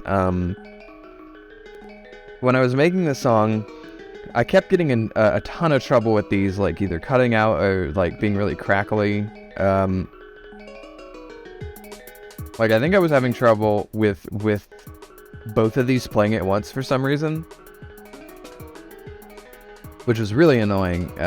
So yeah, if you're ever having trouble with something, just render it out and just consolidate it, and you won't be able to edit it, and that'll be annoying, but at least you can hear it, which is kind of the main goal, really. So then yeah, it just kind of what did I do here? Oh yeah, this is the fucking this is the YTPMVL.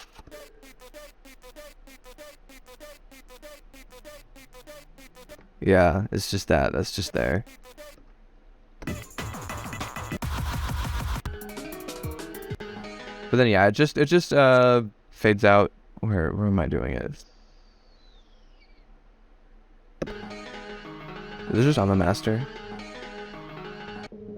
Yeah, it is. Okay, so pro tip about parametric EQ. When you add parametric EQ, by default, it has this arrangement of things.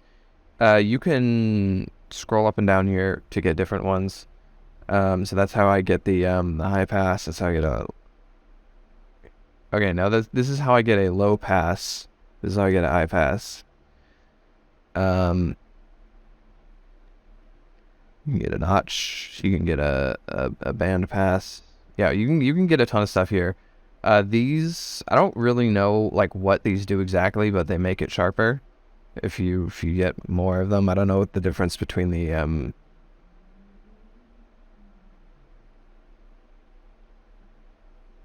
gentle 8, steep 8. I don't really know what the difference is there because they're both kind of steep, but whatever.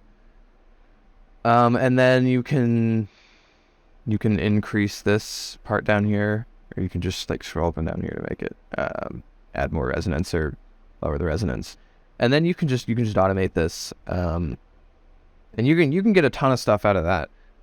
You can technically do a lot of this in God, I don't remember which one this is. Is it this one? Whatever. I'm not gonna save this anyways. But you can do a lot of this in Love Filter 2. Is that what it's called? Yeah, you can do a lot of this in Love Filter 2. But it's a little annoying to set up. You have to go in and remember which ones, like remember if it's low or high or band or whatever.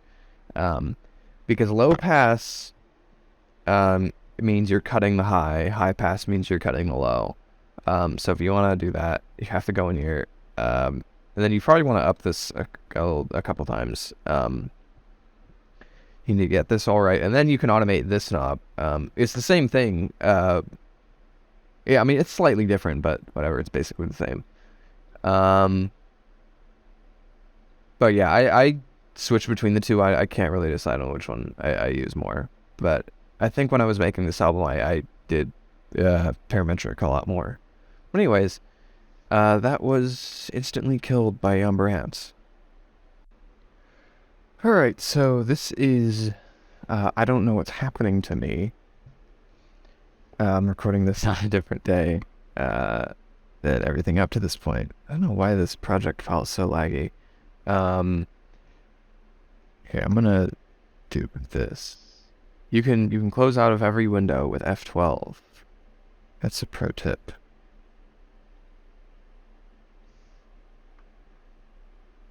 Well, yeah, it's a little bit less laggy. Okay. So, yeah, this is the epidermis flip. Okay, well, it's not really an epidermis flip because epidermis is a flip in and of itself. Epidermis is a Venetian Snare song on the Chocolate Wheelchair album. And the main sample of it is from this Drexia song. But when it's normal pitched, it's like that almost. So I basically took a lot of the samples he used for that song in this one. Yeah. So there's that one. I mean, there's the almond break, of course. This is from Jedi Mind Tricks. I have not listened to them, I'll be honest, but they were sampled in that song. Oh shit. Okay, hold on. Yeah, this is I gotta open this up in 32-bit. Okay, here's the actual file. So yeah, this is...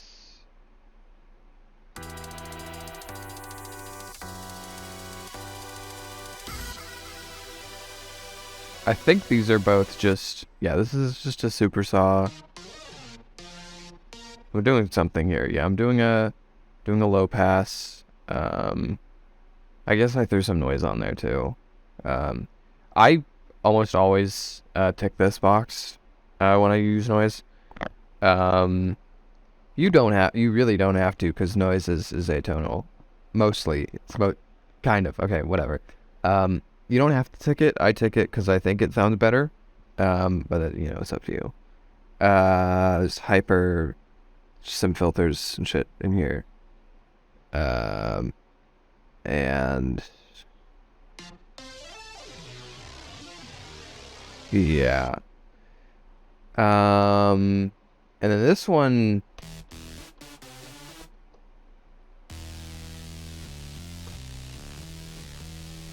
yeah, this is just another saw. But yeah, I kind of filtered it in. Yeah, so you can automate that by messing with these knobs. Car crash siren, of course.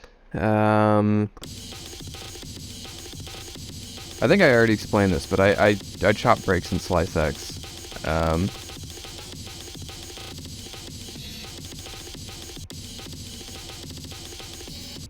So yeah, you can just do this.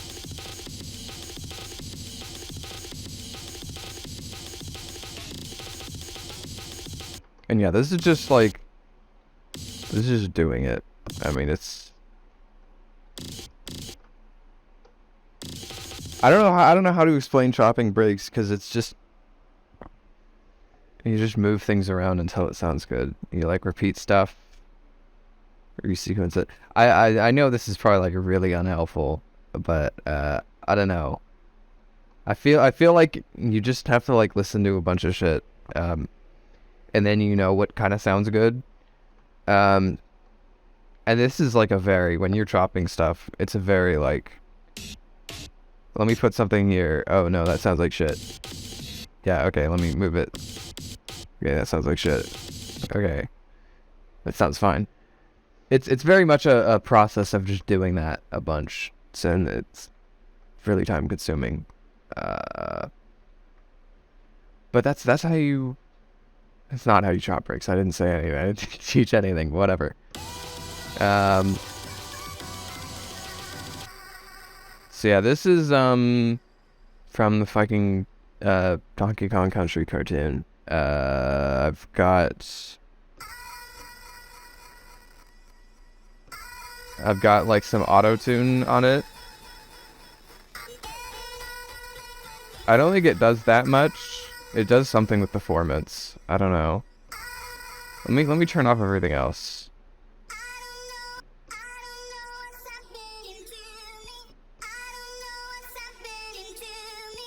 Yeah, I don't know. It sounds different when everything else is turned on, so I assume it does something with performance. I don't know. But yeah, this is just a reverb. And then this is a delay. And then it's a crush. Crush is good. I don't like overusing bit crush that much. I know some people like fucking put the bit crush on the master. I don't think it sounds very good. So at most, usually I'll just put it on like some drums or vocals at most. But that's really up to you. I know music is subjective. You can put bit crush on the master if you want. I don't think it sounds good, but you can do it. And then this is the fucking Hey Andy Sweetie sample, but I faded it in because if I just put it in like this, it's really sudden, especially with this high passing stuff going on here. So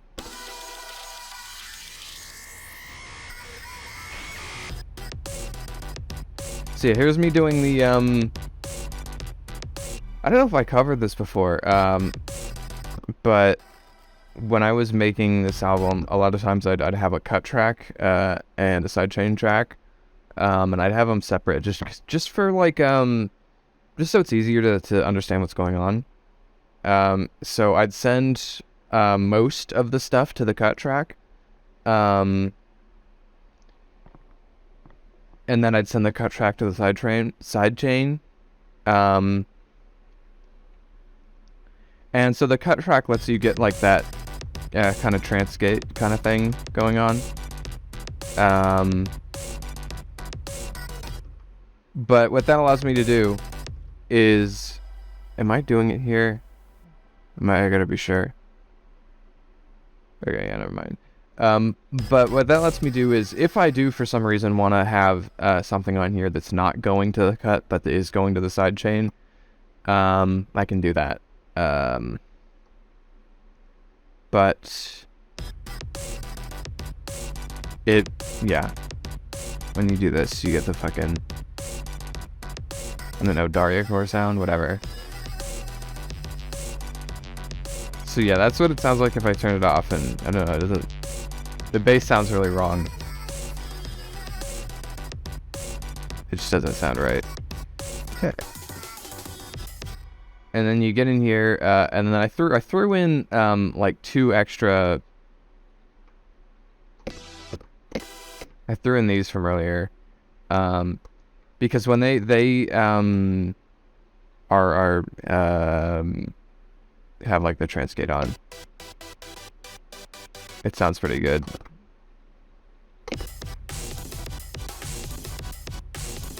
So yeah, I like doing this a lot on this album, where I would include like the almond break, but I would do it in like a way that's not like super typical of like mashcore stuff. So like, yeah, this kind of thing where it's just the snare and like the little bits after that's in here.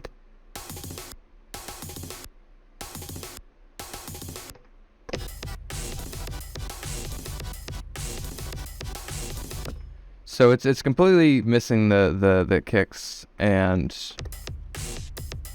This is almost kind of like doing like a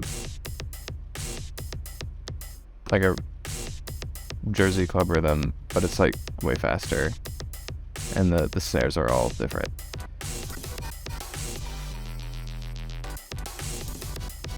And then when you get to here, you have this other sample that's from the it's not from Epidermis, it is used in Epidermis. And you have like a bunch of like sound font instruments.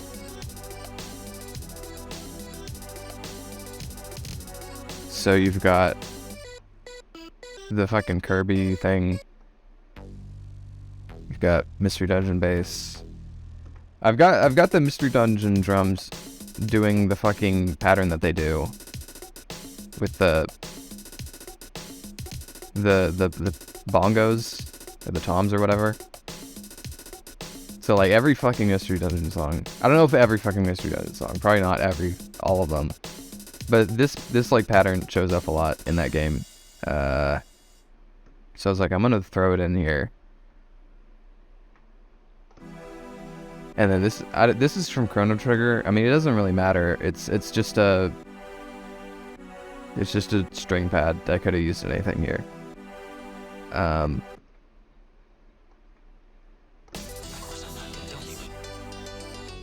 Yeah, and then this is the fucking iconic M1 piano, house piano.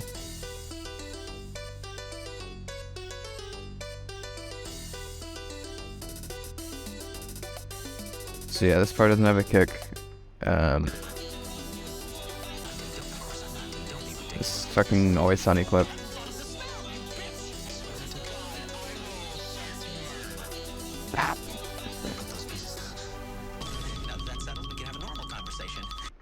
So yeah, one thing to be aware of, before I end this one out, which, I mean, this is really obvious, if you export it, but this at the bottom, this automation clip that's like going past, that doesn't even have anything in it, if you render out your file, or if you render out your song, and it and you say like just the song, no bits at the end, it's gonna render this entire section. And I guess it can be good if you have like a reverb or something that you want to have like a tail for, and you don't want to have to select it exactly every time, and you've got like random actually no, that wouldn't work. But yeah, if you've got like a reverb tail you want, or a delay tail you want, you can have this, but I generally just select it. But it is important to be aware of that, because if you don't want that, then you're just going to have a bunch of empty space at the end of your track that you then have to cut later on. But anyways, this was I Don't Know What's Happening to Me. Alright, so this is In the Studio, Who Wants a Purple Star. This is like, there might be a couple others. I think the closer is probably another one on the album. But this is a flip note track. This is a track that is supposed to be like pretty reminiscent of Flip Note. And like the main sample is the Space Hunter song. That there's a really fucking iconic Flip Note that used it. Fucking like stick fight, whatever. But yeah, just mashed up with other stuff. This bit that was used in a Leroy song.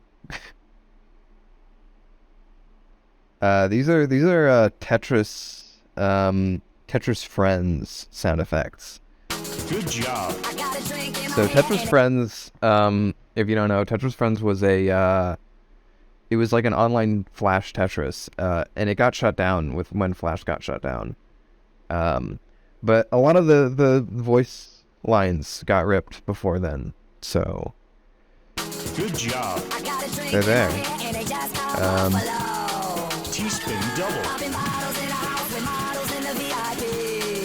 Fifth Yeah, place. mostly just. So yeah, I think what did I do here? I don't know why I consolidated this. I think I might have like.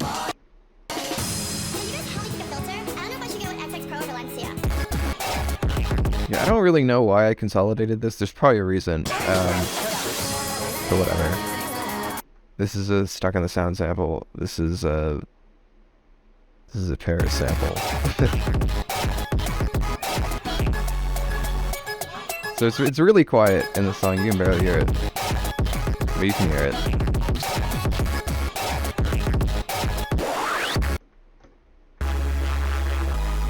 So yeah, this is just doing the cut the volume thing again.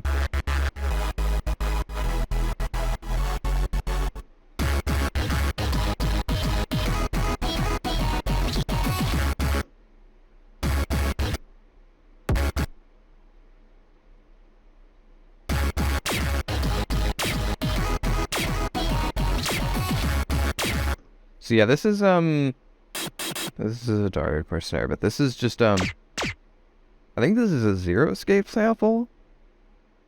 Yeah, this is from Virtue's Last Reward. This is just like a random sound effect.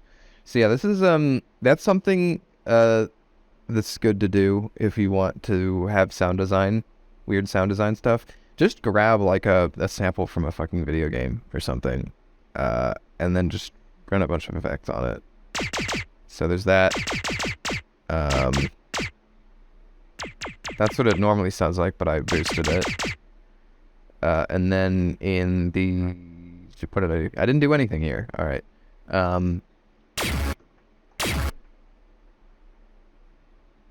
But yeah, just layer a bunch of shit together.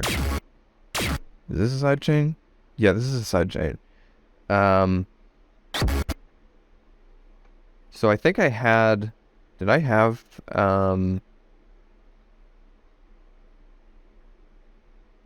Okay, no, I didn't. I don't know why I did it like that. Whatever.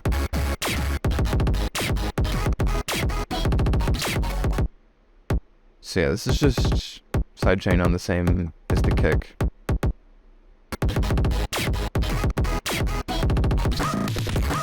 No word sample.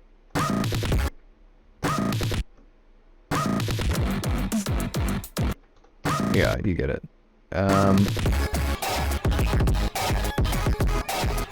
And then here, you've got the Daft Punk sample. You get this sample played again.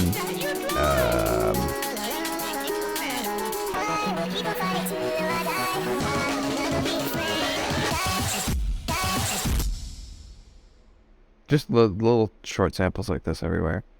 And then use like a jungle section. I mean, it's not really jungle because I'm not really chopping the break that much. But it's mostly just this bass and the drums, or this bass, the vocals and the drums.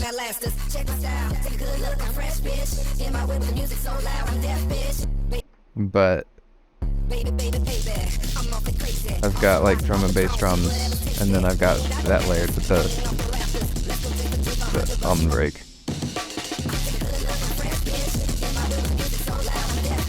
And then this like looping thing was just in the original song, so I just used it because it sounded cool. Anyways, I think that's about it. Yeah, that's in the studio. Who Wants a Purple Star?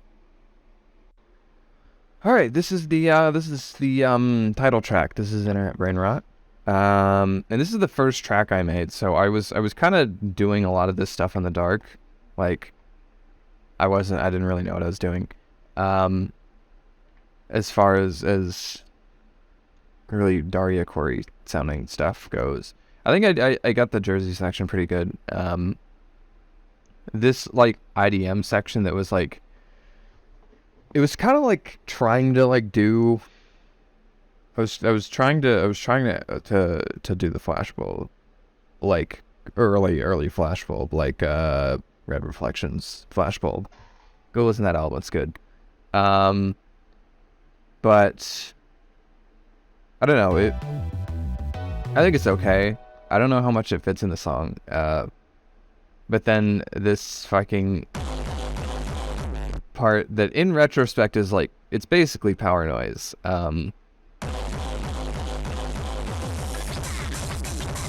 Yeah.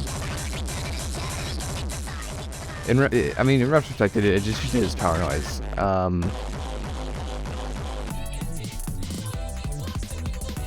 But yeah, I guess I'll just go down.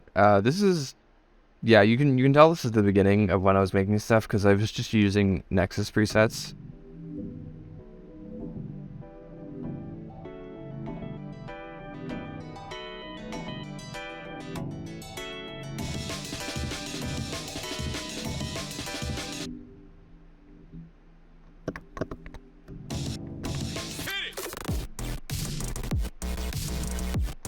So yeah, this is just like, this is definitely just a preset. Is it? Damn it. It's not. It's not a preset. Okay, well, it's just acid preset with the super saw. Whatever. You can study. You can figure out what I'm doing here. Reverb and distortion. Yeah, this isn't a distortion really. This is just a bit crush, basically. I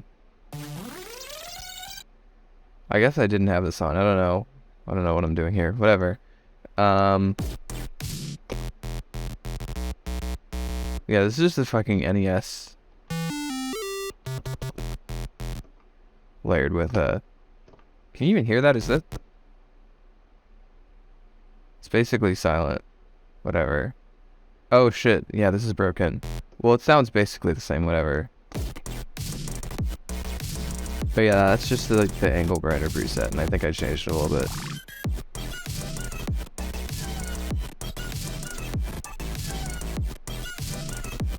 More vocal chopping.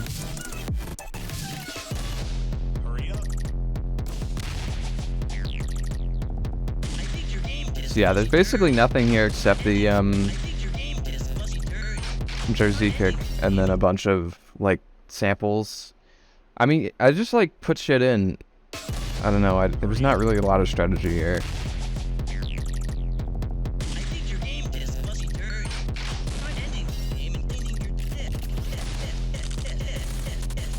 I don't know. Yeah, I don't really know how to explain rhythm because I don't know. It's just like I just kind of get rhythm.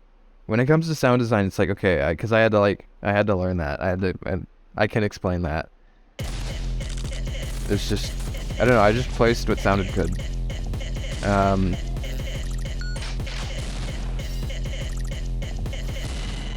Only so many options. You can just try a bunch of shit and whatever you think sounds good, just do that. So yeah, this is more glitch.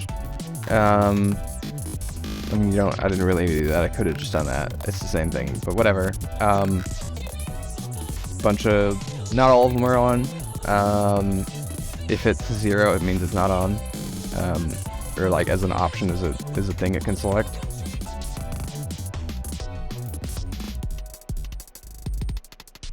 So yeah, both of these are running through that.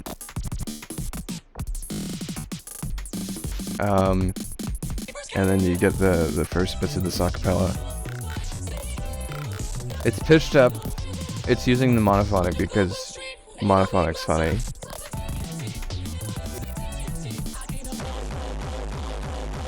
And then yeah, you got this part, which is basically it's just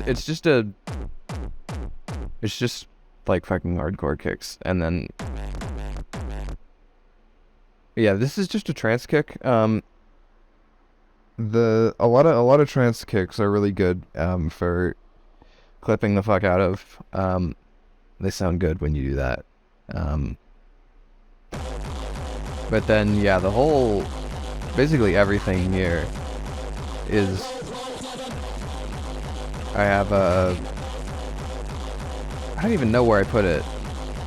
Wave shaper. Yeah, it's wave shaper. So yeah, this is just a fucking, like, almost, like, harsh noise hard clip delay. I mean, that's the full thing, but I did it a little bit less.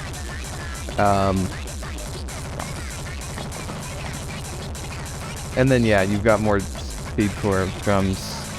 I just kind of like place these erratically, and if it, as long as it sounds okay, I don't change it, because it's less about when you're at that, like when you're doing speedcore kicks, it's less about like an actual rhythm you follow and just like feeling like there's a fuck ton of kicks and that it's like hard to follow it. So yeah, just do that. Just place a ton of fucking kicks, and don't make it so there's like a really any pattern. Yeah, I don't know.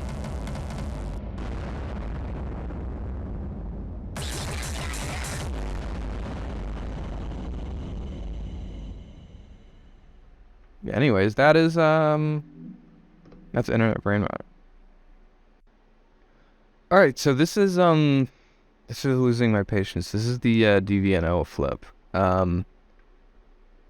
If I could like retroactively remove any track from internet brainrot, it'd probably be this one, I'll be honest. I don't really like this one. Even when I was like making it, I was like, I don't know if this is like good enough to put on the album, but I tweeted it out and people were like, oh, I like, this is good, so okay, I'll put it on. But it sounds, I mean, it really just seems like more of the same of what I was doing, just kind of a little bit less refined. More M1 samples.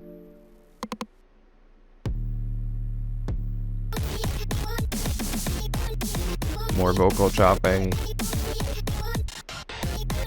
I like this part. I like that thing. I think I stole it from somewhere, but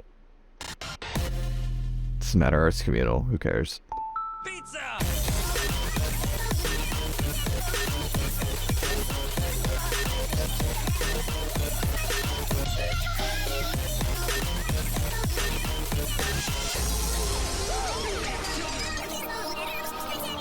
Some arps. I don't know what there is to say about this one that I haven't already like said about other tracks. This is like fucking weird. This is a preset. I mean, I feel like I've said that about fucking everything. Oh, this is a preset. But you can make good shit with presets. I mean, presets are a good springing off point. The biggest problem with presets, and the reason you learn sound design, is if you're like halfway through a song, you're like, you want a specific sound, and you know you have like a specific sound that you want. Trying to find the preset for that specific sound, or a preset that's close enough to that specific sound, is a really kind of a pain in the ass.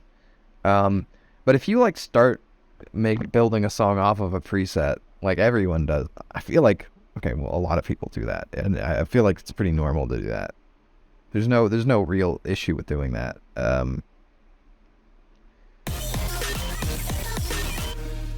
But yeah, this is not the focus at all. I don't need to, I don't need to sequence anything, because this is just adding more like texture to it in the background.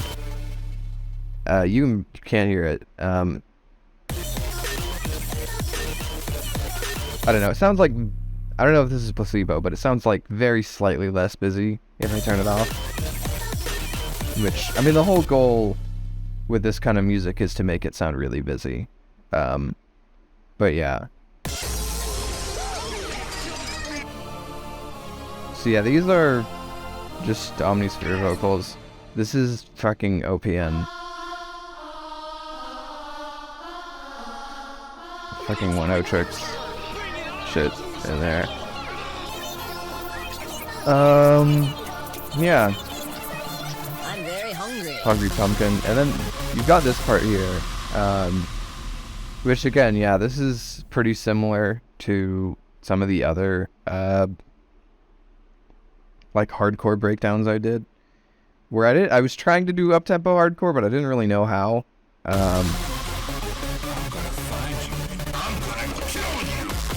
So I just distorted the fuck out of like a kick.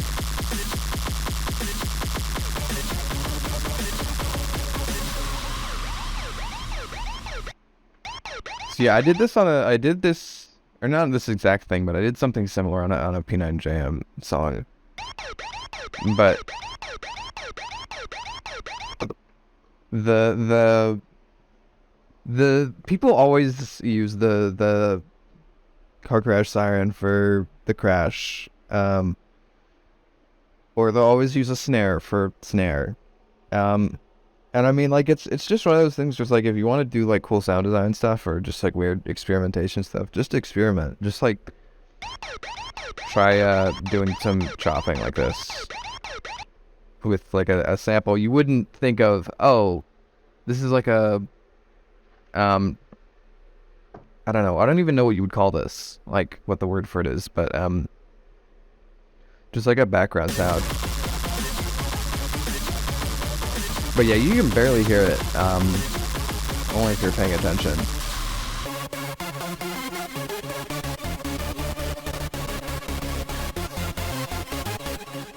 So yeah, this is just Toxic Biohazard's pretty alright for these kinds of like synths. I mean, I just use presets. But they have a lot of that kind of stuff in there. And then yeah, Serum's still really good for super saws because you can make them in 10 seconds. For hyper saws, super saws, I don't know. There's a word. I think it's super saw. But yeah, you can make them like 10 seconds in Serum.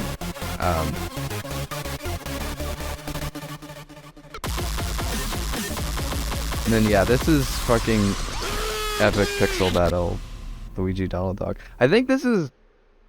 I'm trying to remember like where I found out about this from. It was either Siva Gunner or Vavr. I don't know, but one of them had like a bit where like this like thing was a bit. I think it was Siva Gunner, but this is like deep Siva Gunner lore. This is like fucking no one talks about it, Siva Gunner lore, because it's like whatever. Yeah, fucking like 2017 or something. I don't know. 2017, 2018. Whatever. Yeah, I was really tapped into Siva Gunner at one point. And there are definitely samples on this that are Siva Gunner samples. The Sex Steve Harvey video, that is just a Siva Gunner sample. But this is basically just a Siva Gunner sample as well. I thought this was the funniest shit. My boy. And then yeah, there's another My boy. CDI Zelda My boy. sample. You gotta throw the CDI games in here everywhere because that's what this album is. Anyways, that was Losing My Patience. All right. It has been probably like 3 or 4 weeks since I recorded the last one. I'm glad I started this early, because I want to get this out on the anniversary. We'll see. You'll know if I make it or not. But I want to get this whole like series out on the anniversary of the album. But anyways, this is the I think I called this one Main Beam Reddit, but it's just like a bunch of shit. It's fucking that one fucking electro swing song, a bunch of video game music. Just kind of like, yeah, it's Reddit music. So yeah, you start off And you've got this is a girl talk sample. So like the actual, this is more of Unstoppable, which I tried to do on everyydiie. This is the best girl talk album. Yeah, it's just the best one.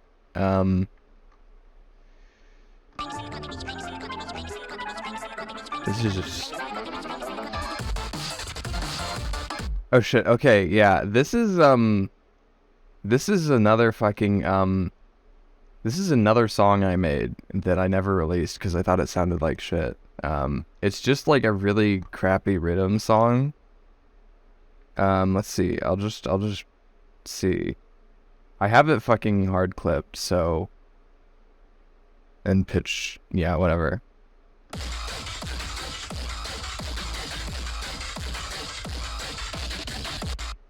So yeah, it's just that. Let's see. Can I get any more of this?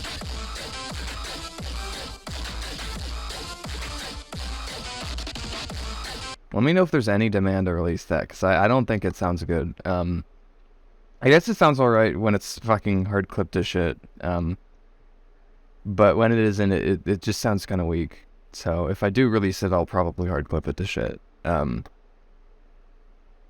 But yeah, anyways, more like future bassy kind of sets here.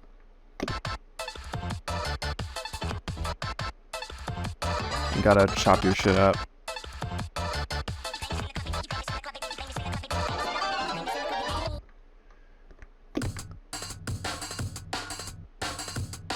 So yeah, this is a sample pack. It's like a breakbeat sample pack. Most of these aren't actually very good for actually chopping, because they change it up too much. So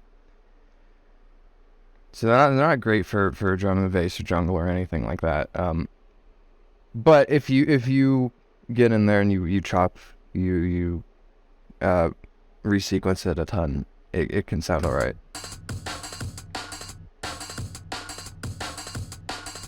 So yeah, I had to fucking resequence it to make it like the default drum and bass pattern. More default drum and bass shit.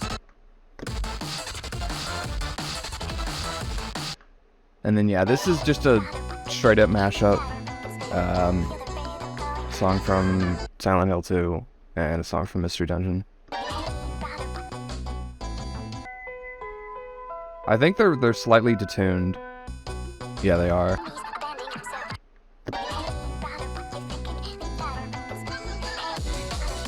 This is a Negative Land sample. Create the visitor. Edit the visitor. I think this is taken from a fucking set they did at Magfest or something. And they played this sample like without any background shit. So I'm like, let me use that. Create the visitor. Edit the visitor. Now you have it. Just normal on the break. Kick. I feel like I've been kind of overlooking the mastering and the mixing and all that shit. I mean, I just move shit around until it sounds okay. And if I have to, okay, like what sorry. I'm just gonna like look for these. Okay, so yeah, this is on the breakbeat in the beginning. So yeah, I used a transient processor. It makes it punchier if I turn it off.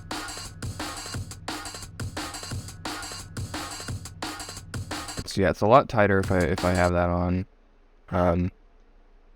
You gotta have a good transient processor.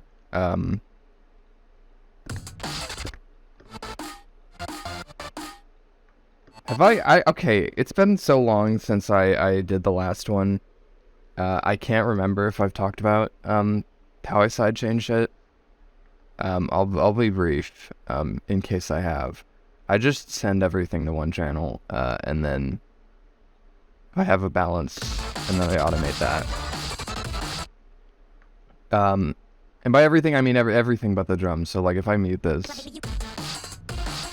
Okay, well, I guess I missed something. Whatever, it doesn't matter. But yeah, ideally, this is just drums. I guess I missed one. But yeah, that's how I do it. The visitor. So yeah, this is a sample fucking Paragon X9 used in a bunch of shit, which she was like a huge on Newgrounds.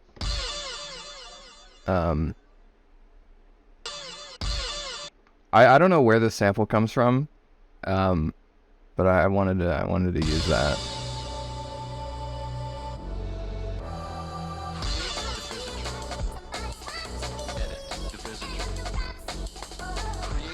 Okay, so yeah, this is a Deltarune sample.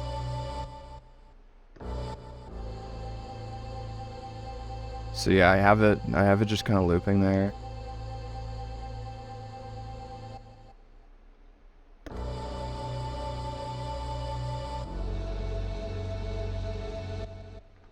So yeah, I just took the song and I fucked with these knobs until I got like a good section of it that's just one note, and then I used the points.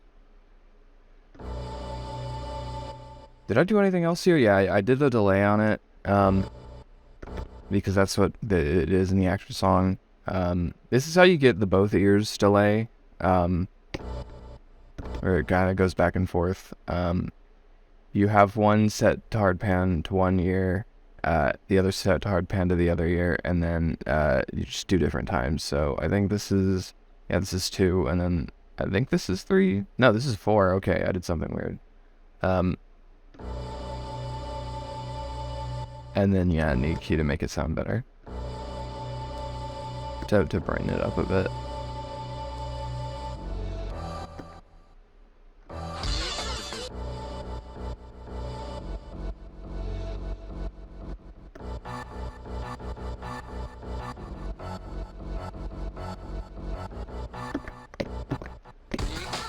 So yeah, just layer a fuck ton of breaks on top of each other.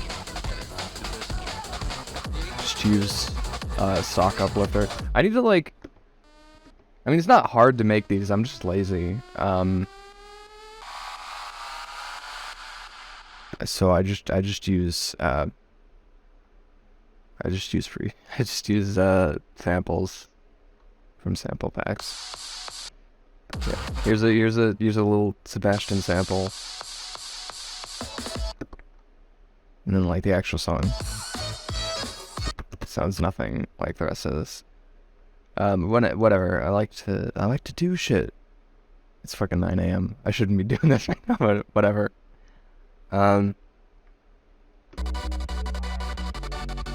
Fucking trance gate.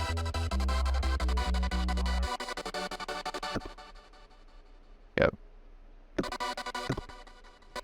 You hear these a lot in fucking it's trance music. But my main context for these is Newgrounds and fucking Sparta Remix, because these are in basically every Sparta Remix. But I mean, I should listen to more trance. The little bit I have listened to, I do like. I just don't know how to find any good stuff.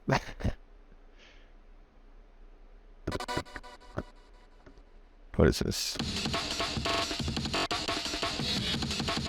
So yeah, more slice X chopping.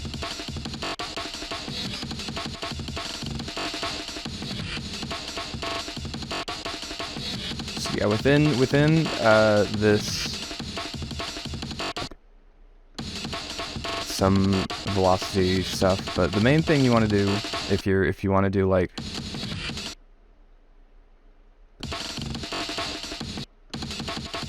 where did I do it? Yeah, here it is. When you're in Slice X, and immediately you'll be like, well, how do I like pitch shit up and down? You go, yeah. Okay, my mouse is visible. And then yeah, you just highlight over something, hold the Alt button, and then scroll up and down. Two like notches is about 1 semitone.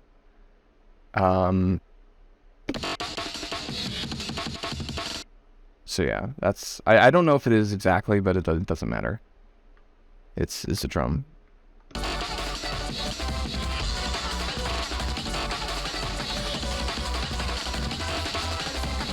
Gotta throw in epic rap battles.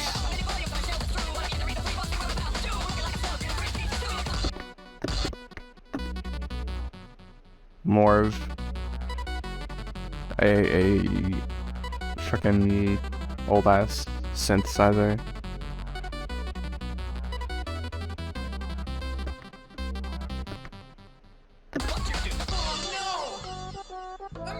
And then a lasagna cat sample. They fucking tweeted that they were back. I hope they make shit again. Anyways, that was main theme Reddit. Alright, so this is Ode to Brostep. This is probably one of my favorite songs off of the album, but it was also one of the ones I had the hardest time mastering, because I'm gonna play it. It's but in a lot of headphones, the high end is gonna be like really loud and annoying. And the first upload of this, the SoundCloud upload of this, is that kind of annoying master, because it sounds fine in my headphones. If I cared a lot, I would get a better pair of headphones, but I just want to use the fucking same headphones for everything, and I want my headphones to have a mic on them, so I gotta use gamer headphones, which have a kind of fucked up EQ. I have a program to try and make it normal, but I guess there's a bit of high end missing. So yeah, this one there's a ton of chopping here. I think this is just, yeah, I would just call this Plunderphonics.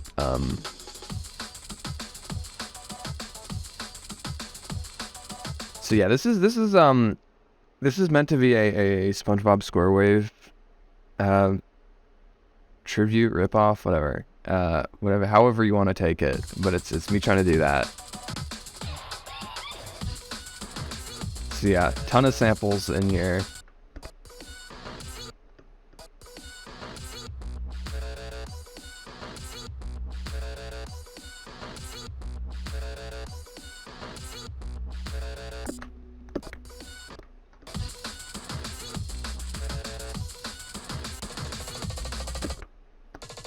So yeah, this is just the snare.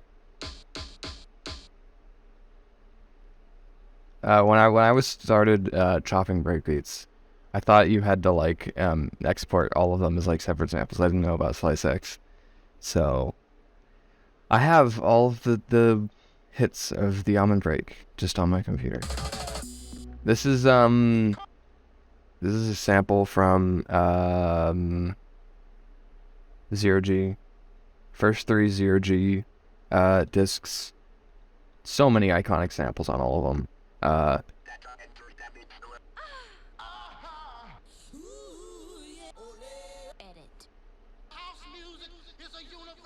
You've probably heard a couple of those before, but yeah.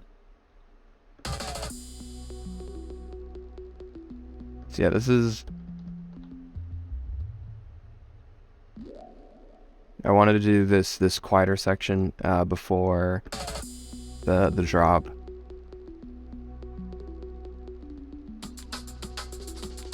To make the drop hit harder. So yeah, same thing here. Ton of chopping. Ton of shit going on. If I mute all the break tracks.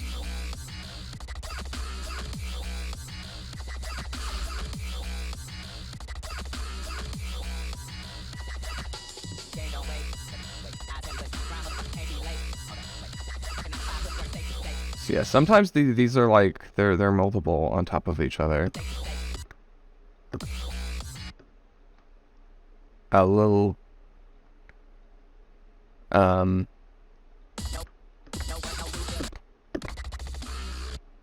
yeah, this one is just Skrillex. I think I found this in like a fucking Gmod add-on folder or something, and I didn't want to download another copy, so yeah, that one.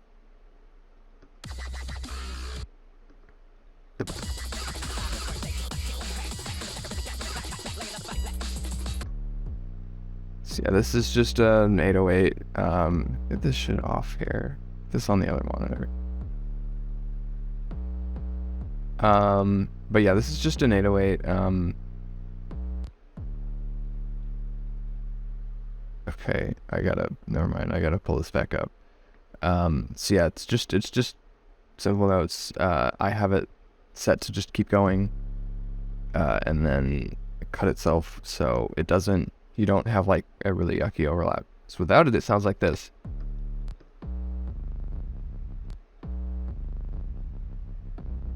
So yeah, it sounds like shit. But if you turn that on, it doesn't conflict with itself. Another 0G sample. Fuck, okay, I'm in 64-bit. I do not have I don't have the sound font player yet. But yeah, this is just the flute from Mystery Dungeon games. I use that a lot. Hold on, I'm gonna reload this really quick. Hold on. Okay, we're back. So yep. Mystery Dungeon playing flute. Use that shit and everything. And then yeah, more the same here, just with a different kind of. This is like really similar to something I did on a track in Vertigo. So I don't know if this was like conscious. I mean, I made this song a year ago, and I made this song in Vertigo like 2 years ago. So I don't really remember if it was like a conscious reference or not, but it sounds really similar. It's one of the hybrid trap songs on that, where I did this, so a lot slower, where you have a bunch of shit and then you have a break for one measure, which, again, in both of these cases I could have stolen it from something else too. Buckingham Palace has announced the death of His Royal Highness the Duke of Edinburgh. More chopping, if I take away the breaks.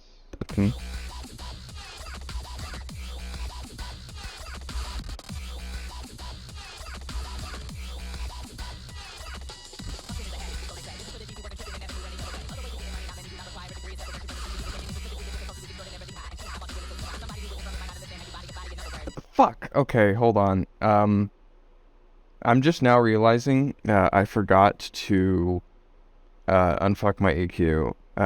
So yeah, I said at the beginning of this one that I have an EQ program set up to fix the audio in my headphones. And whenever I screen record, I have to turn it off or it sounds bad. So you're gonna have to hear the manually EQ'd afterwards, because I don't want to re-record this. I might put like a message. I don't know. You'll see. If this is the first time you're hearing out about it, and if you didn't notice it till now, I guess I did a good job. But I wouldn't expect it. They wouldn't expect me to do a good job. So yeah, this is kind of like a really quiet blade siren. You can barely hear it. And then yeah, every SpongeBob SquareWave song ends with this kind of thing where it just breaks. Partially so it's easier to DJ, partially so it goes better in the next song, because they all start with breaks too. But either of those is fine. I just did it because I wanted to pay tribute. But anyways, that was Ode to Brostep. Hopefully, I have to like go, so I can't record any of these right now. But hopefully next time the audio won't be fucked. Hopefully I will remember to not do that. Yeah. Anyways, this was Ode to Brostep. All right, this is papers made from paper. So this one is the fucking like the fucking power noise one.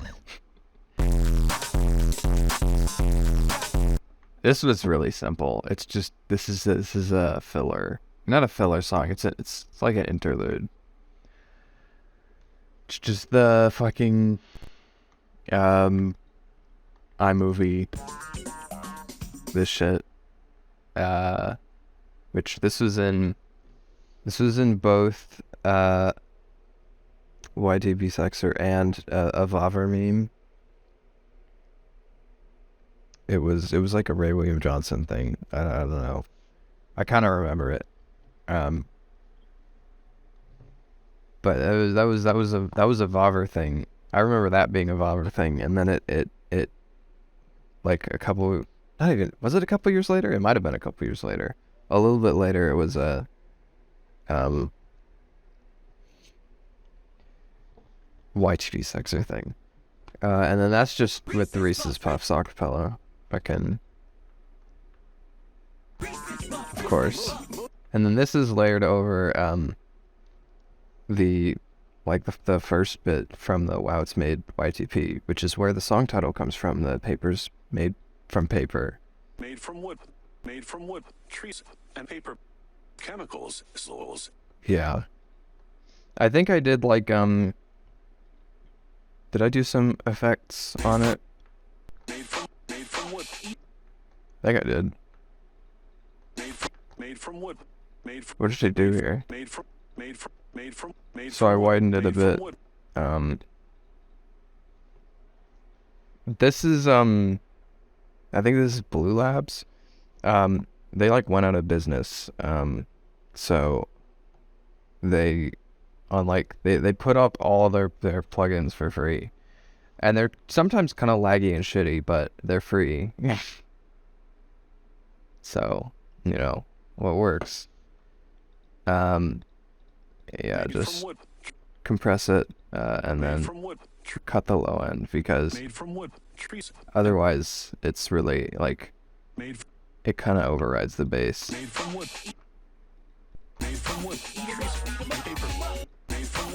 So yeah, you want to, like, make sure, shit isn't clashing. And you can usually high pass, like, vocal samples. If it's conflicting with the bass. And then yeah, this is just this part, this is just an 808 sample. I could have just done a square wave, honestly, but I just took an 808, hard clipped it. Now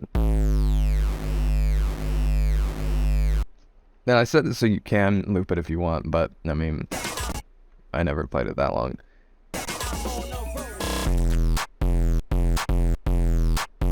The clap is hard clipped as well. Yeah.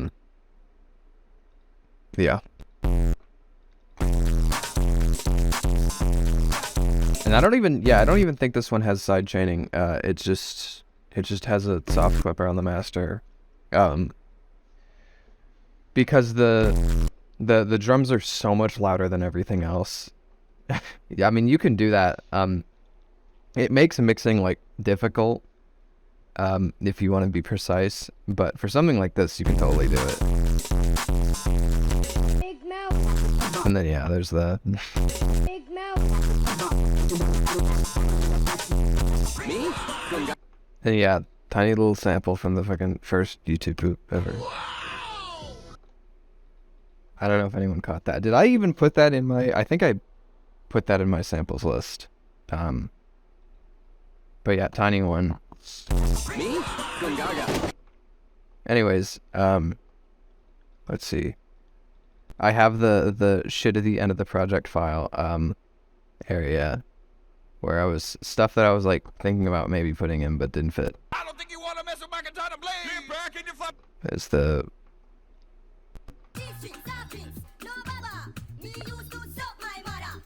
a rhythm. Fuck really. Not EDM rhythm, a dance hall rhythm. Wasn't you the type to mimic what you saw on CD? Wasn't you the type to mimic what you heard on CD? Yeah, just random fucking acapellas at the end. That's how project files work. Anyways, alright, that was this one. Alright, this one is the I don't know how to pronounce it. This is the one whose title is audio chop backwards. This is probably the one that fits least on this album. I made it really early on. So there's not a ton of like samples. There are some samples on it. These are all like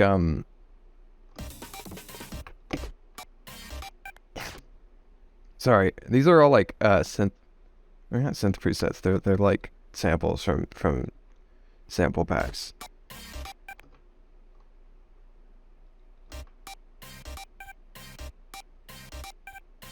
And they're all just kind of layered like that. They're not layered at all. Yeah, I got shit sleep last night. I'm doing this in a different session. I'm like realizing I am running low on time to do the rest of these. So these might be a little underwhelming, but I wanna get it done. I wanna get this shit out. Or done before the fucking 1 year. And I definitely can. I just gotta sit down and do it. But yeah.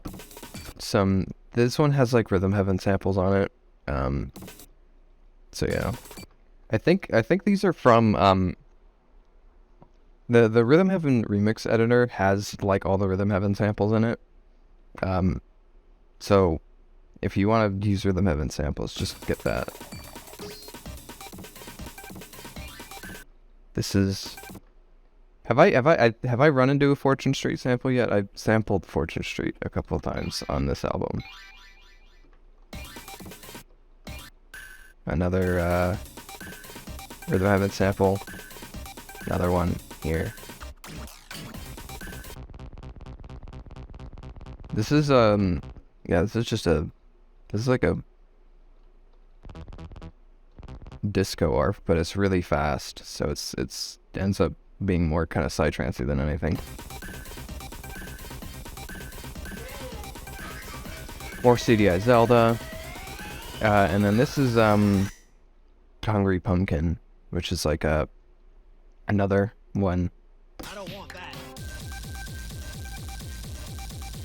So yeah, here's I gotta explain what I was doing with kicks, like hardcore kicks around when this album was made, because I don't really do this anymore. But this is what I was doing is Vengeance Essential Club 1, I think. They have a bunch of reverb kicks or like effect kicks or something. And they're basically these like they're really like not loud but really reverby kicks. So I'd take them in. I guess this isn't clipped at all. What? Did I do it here? Yeah, I did it here. So yeah, this wave shaper where you drag it up to the top left, that's basically hard clipping it as well.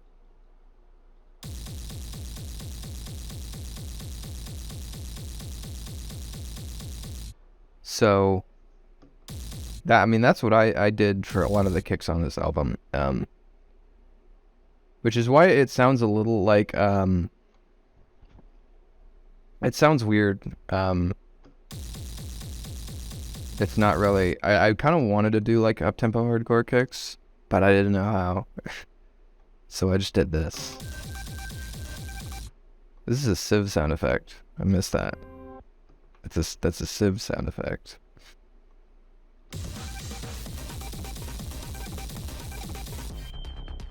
I think this is a latent sound effect. Yeah, it is. So then here I have blue glitch. I think I've explained this before. I've done this. I've recorded this on like 5 different days. No. Maybe. I've recorded this on like 4 or 5 different days, so I don't remember what I've covered or not. But yeah, this is just blue glitch. Can I see? I think it's here. Yeah, it is here. So yeah, this I had it so like the first like little bit of each one still sounds normal, and then it's just random to whatever. I turned off the modulator and the shuffler because the modulator kind of sounds bad, and the shuffler makes it sound like it's going again, like it's starting. I don't know. It doesn't sound right.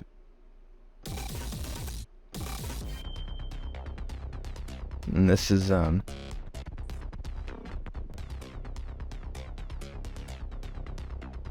this is an Omnisphere thing. God, Omnisphere takes so long to load up.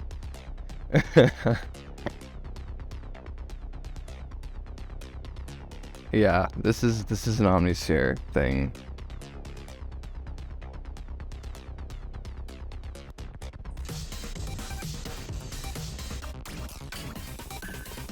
Is there anything else to even cover here? Okay, here. When I'm making these like speedcore kicks, I just play shit. I don't know. I don't really think about it too hard. I know some people like try to make it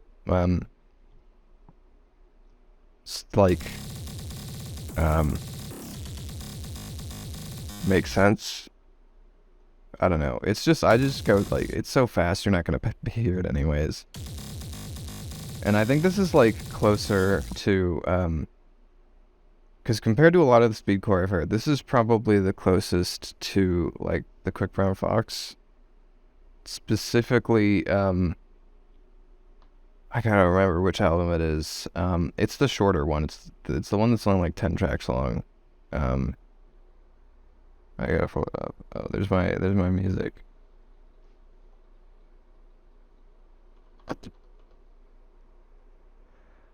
A Brutal Rhythm Rider, that one. Yeah, that one's only like 10 tracks long.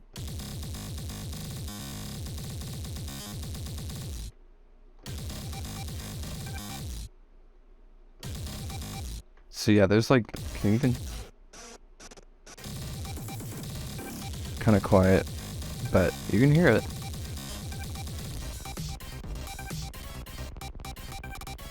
And then this one just kind of ends. Yeah, I don't have much to say about this one. Anyways, that was audio chop backwards.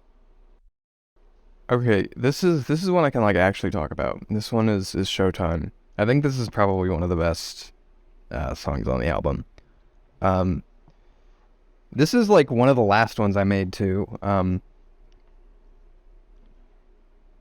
I think between when I started making this and when it came out, THX Nightcore got taken down, which is sad because that was like one of the biggest influences for this. I don't know where you find those nowadays. I know there's like a website that has re-uploads of them, but that shit got taken off of YouTube, which sucks. The fucking awesome YouTube channel is gone. Anyways, yeah, this is the Nightcore song. So yeah, a lot of classic. You gotta have Rockefeller Street. This one I kind of vaguely remember too. I looked up like Nightcore before 2009 on YouTube, or not 2009, before like 2013, and this is one of the top ones. And I do kind of vaguely remember it, so I'm like, yeah, I'll put it in. He's like a great... And then yeah, this is the fucking guy reacts to Grinch video. This is the best fucking. This is one of the best videos on the internet. Go look it up if you haven't seen it. It's great. He's like a god.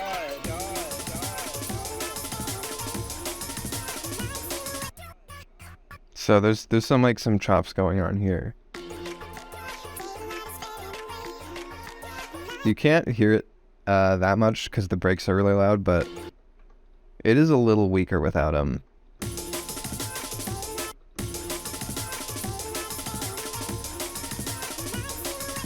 So this is mostly pretty straightforward. Breaks over the original song. This is just a fucking default uplifter thing. Respace. I think this is where respace. I think that's what it's called. Whatever. Yeah, just a detuned saw. A little bit of noise on it though, to make it kind of heavier.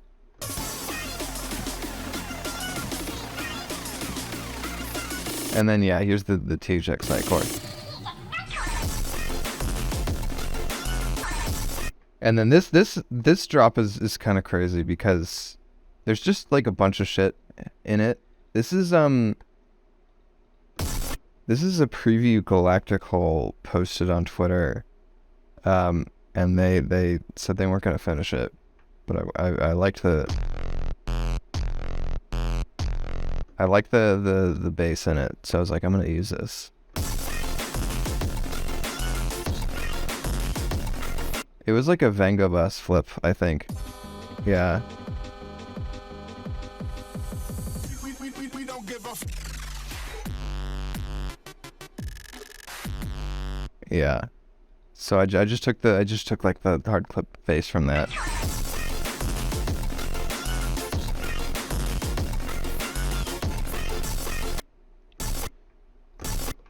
So a lot of this is drums.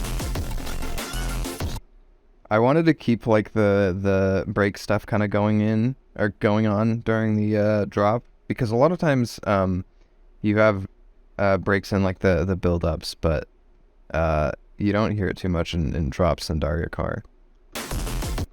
So I wanted to make it as like part of the snare.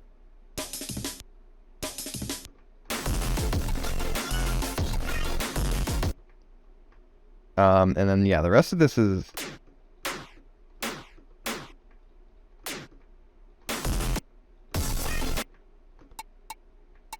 this shit going on, I don't know. Percussion. And then you've got this.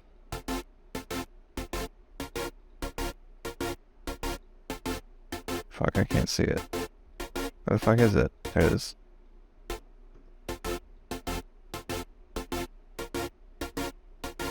So yeah, this is inversed. It looks like the first note's short, or the first note's long and the second note's short, but it's like flip it vertically in your head. And then this controls just the level. Just a super saw.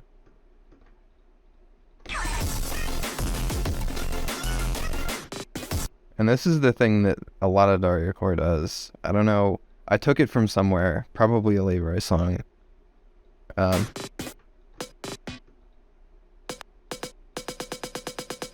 So yeah, this is just a preset, or not a preset. This is just a sample from a sample pack, but it kind of sounds like the metronome from Rhythm Heaven, but it isn't. And then that's layered over this to kind of lead and back into it. Like without it, it sounds like, which I guess it can work, but I wanted to kind of have the flow going on.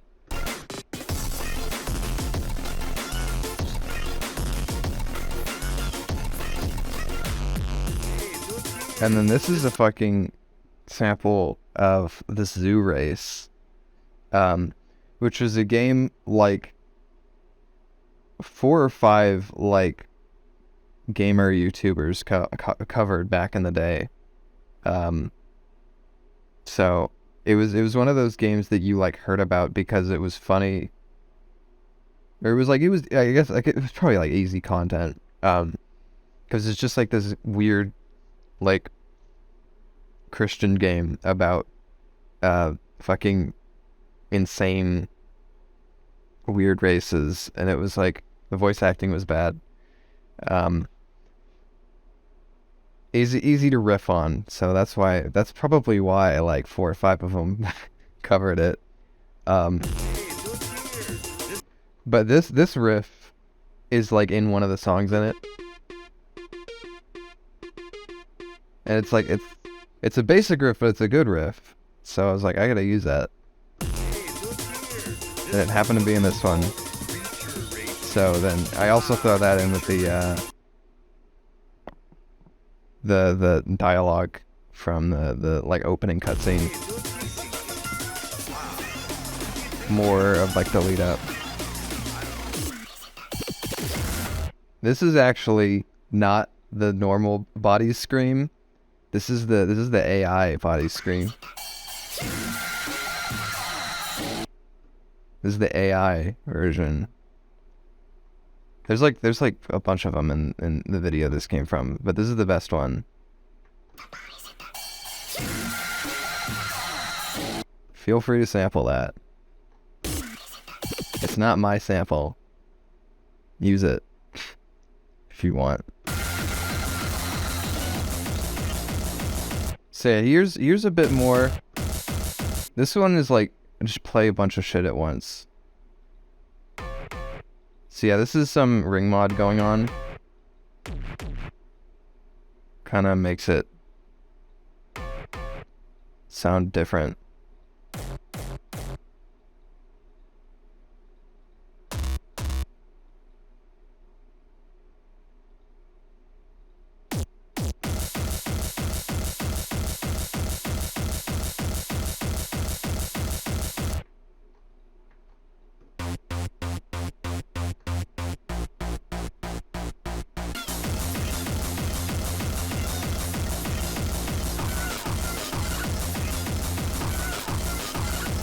So I think this section was like kind of I was trying to do like something like the speed freak, I think.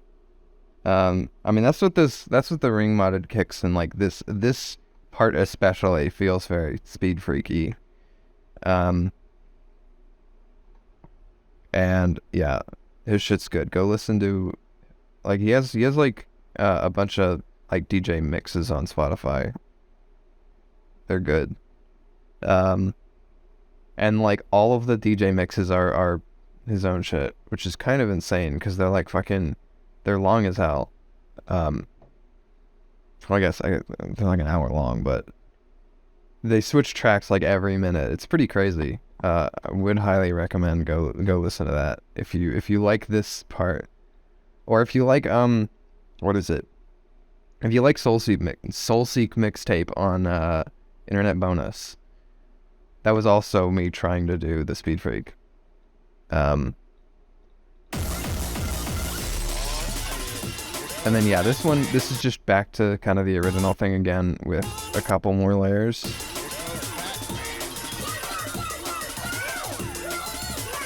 With this too. And the Here Comes Pac-Man sample. And then I end on the smoking sound effect. Anyways, I feel like that was pretty much all I have for this one. Just more like send shit here to sidechain. This time I didn't for like this first drop I didn't sidechain in the I didn't sidechain in a pattern because I didn't do my kicks in the pattern because I was doing all this weird shit. When you want to have like a snare do this, you have to lay it out like this, because you can't, you can, but it's a pain in the ass to try and get it to play like that and play like in time in the pattern roll. So just do it here. But anyways, that was Showtime. All right, this is the YouTube Poop Movement. This is the second song on the album, and this is the second song I made for the album. But it's the first one I put out. The first one I made was just the not self-titled. It was the title track, Internet Brainrot. But I didn't put that one out because I was like, maybe I'll save it. I don't know how I feel about this song. But this one I was like, okay, this shit's good. I need to put it out, and I still think it is pretty good. So yeah, this sample's like an Aesop Rock song.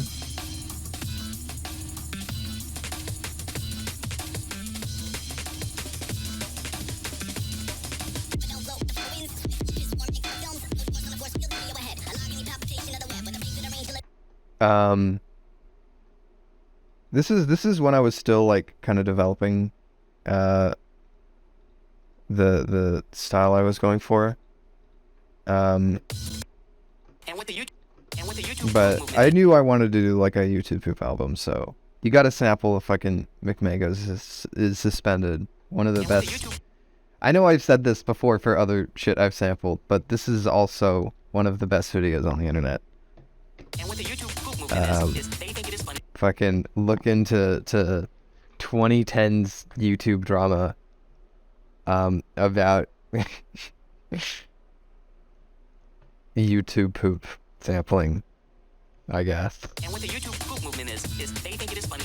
And yeah, the guy in the video, I have no clue if it's actually genuine or not, if it was someone just trying to be funny. But the guy in the video, he said YTPMV stood for the YouTube poop movement, which it's amazing. It's amazing. Only things you could see in 2010 or whenever that came out. And what the YouTube poop movement is they think it is funny to take remix them and create them as their own, because you hear the fucking car crash alarm or car crash siren a lot in Daria Court. But this is from this is another Tetris Axis sound effect, I think. Yeah, it is. It's another Tetris Axis sound effect. You love to upload copyrighted cartoons, and that is why you are suspended. Yeah, this is WarioWare. This is when I was doing a ton of video game sound effects. I was just putting random sound effects from anything in here. And I would just like layer a bunch of sound effects on like this. So like if I remove the song.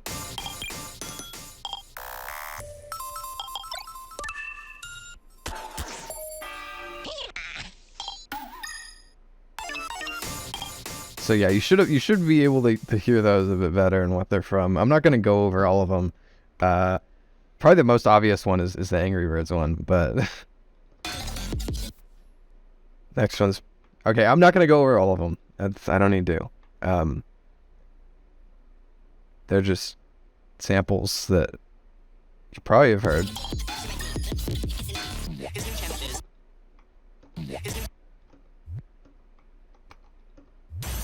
So yeah, this tiny little bit here kind of this kind of like lead up makes impacts harder, because if you're expecting the impact, it sounds harder. This is why EDM drops work at all, because if you just skip to the drop in an EDM song, it just sounds kind of weak, and like a lot of times it sounds kind of weak. You got to have the build up for it to work. But that can be seen on like a much smaller scale, like with something here where it's like half a second of like a lead up, or like probably even shorter than that of lead up into the next section will kind of make it hit harder. Yeah. This part is in 7. This part's in 7. It just is. And then at the very end, there's another 2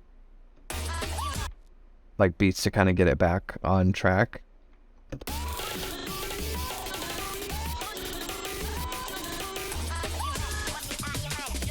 Fuck, I'm on the wrong version. I'm not on 32-bit. Whatever. It doesn't matter. Oh shit, yeah, I think... Yeah, I was having problems, even if I was on the right version and you could hear, like, the Earthbound samples. Cause yeah, the vocals have, like, the Earthbound singing, sound in it that was also used in Undertale.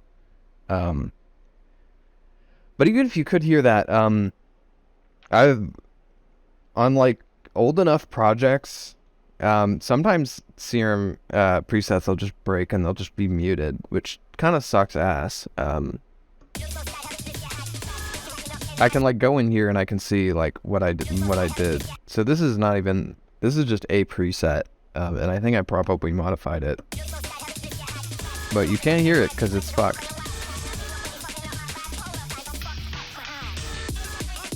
And then this pans left to right. So yeah, this isn't technically even sampling the Jet Set Radio song. This is just sampling the same sample, but I'm sampling it in the same exact way. It's basically sampling that song. Is that in there, the original song? Hold on.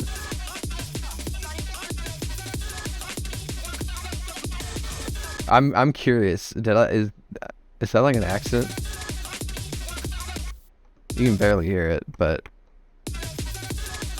that would be funny if there's an error. You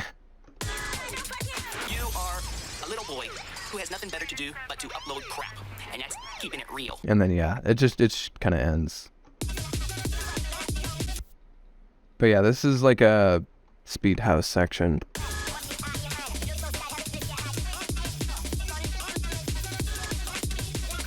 And then yeah, I don't know. I don't have anything else to say about this one. That was the YouTube poop movement.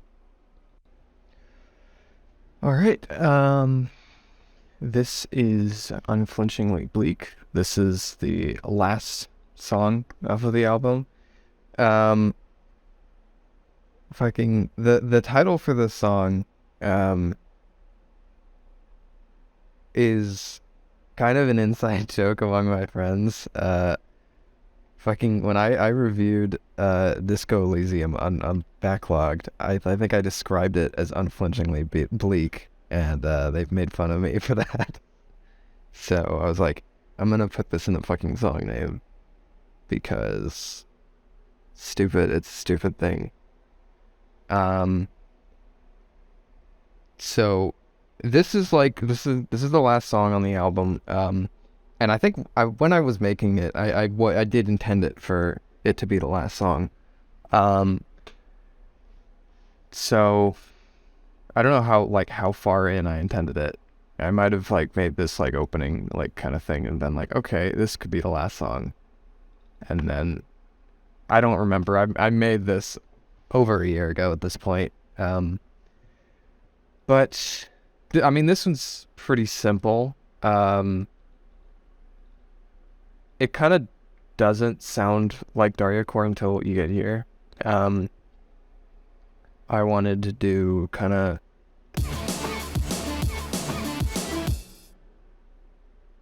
I don't know. Kind of Utopian Virtual a little bit? Not a little bit. I don't know. I mean, you've got the fucking Rompler. This is Sound Canvas, which is...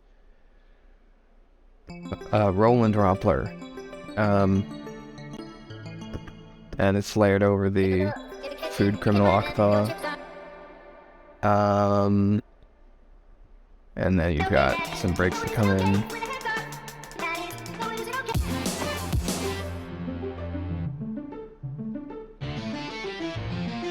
So more kind of MIDI-y rompler stuff.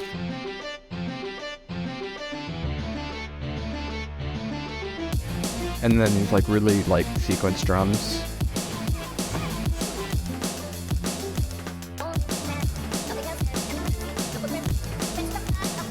And then yeah, this last part is,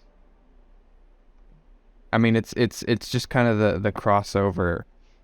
I don't want to like say like, oh, this is a crossover between old and new, but I mean it is. It's like the point behind this is like, oh, I wanted to fucking put in something that's like flip note, and then fucking layer it with 100 gex because I don't know, it's cool.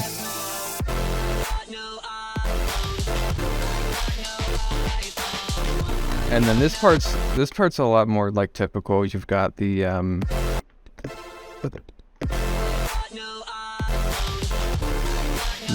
super saws and this is like a that's really kind of heavy square bass. Did I do anything to it here? No, I didn't. It kind of sounds hard clipped, but I guess it isn't.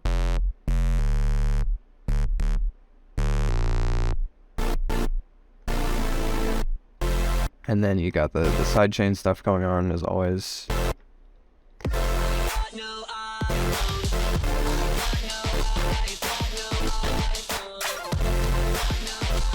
And then on the outro you have this. And this is a fucking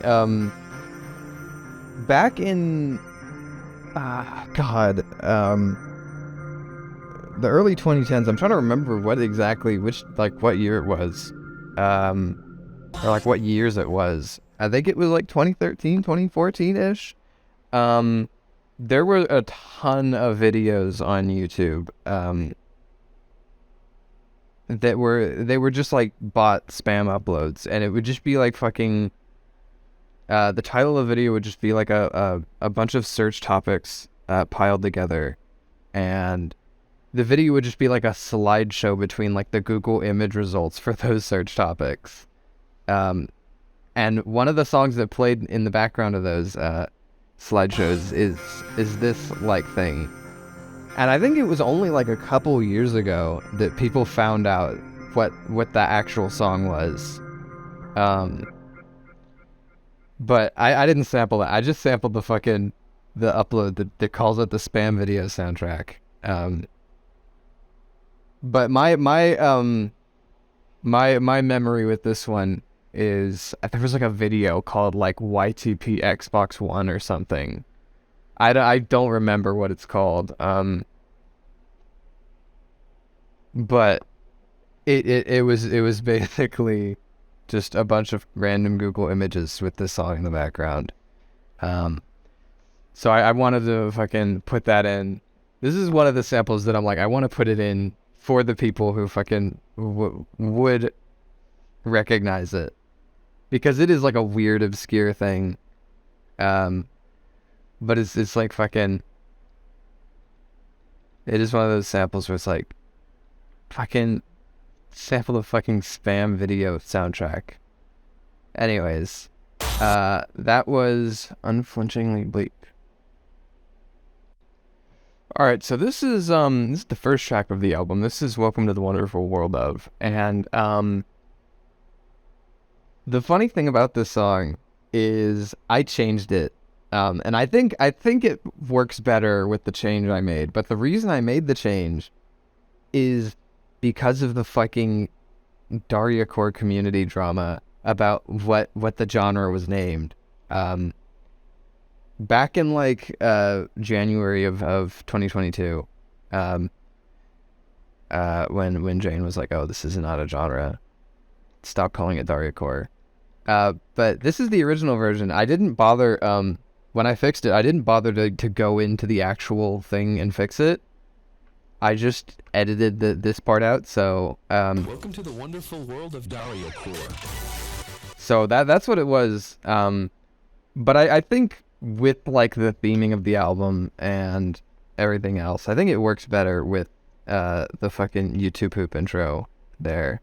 But in a world where people weren't arguing about what DariaCore is called, it probably would still be, it would probably still be that. Which I don't know. I don't think it works great, but just interesting. Anyways, welcome to the. This is a pretty I don't know, kind of straightforward one. It's more of the same as the previous ones. Just super saws on everything. They're gated to kind of make it pop. You got sidechain.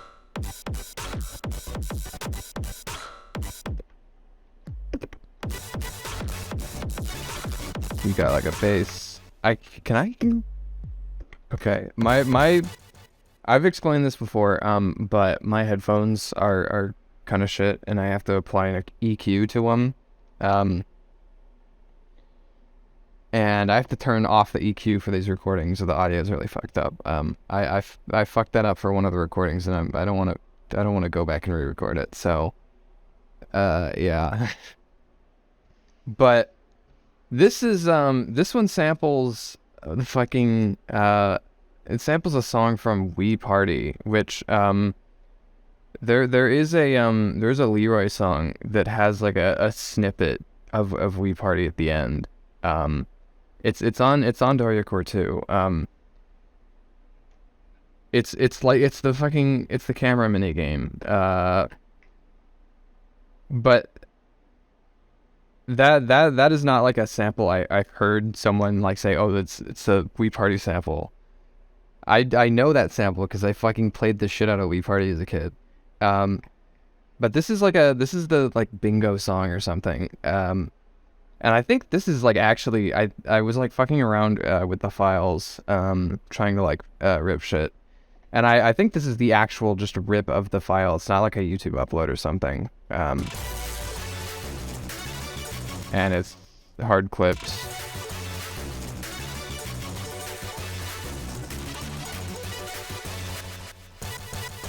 And then it's chopped a ton. What did I do on the processing chain for it? Just a delay. When you're doing these chops, I find a delay kind of adds a lot.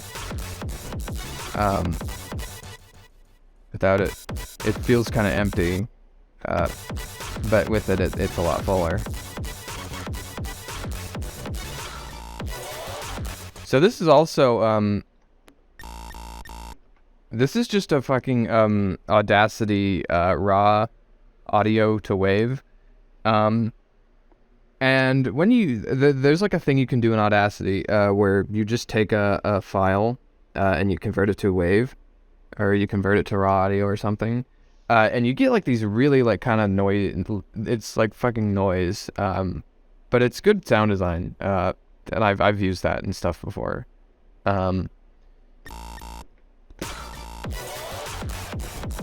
More like Wii samples. This is Wii Sports, I think.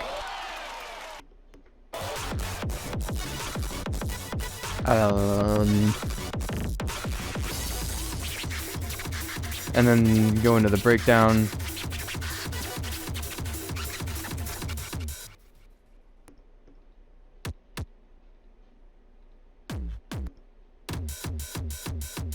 Just kind of hard clipped everything. This album is fucking hard clipped as shit. And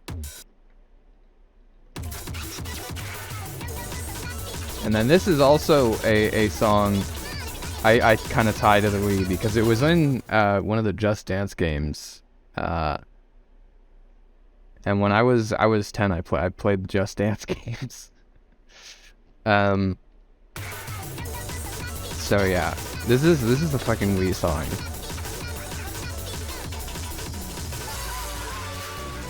More YouTube poop samples.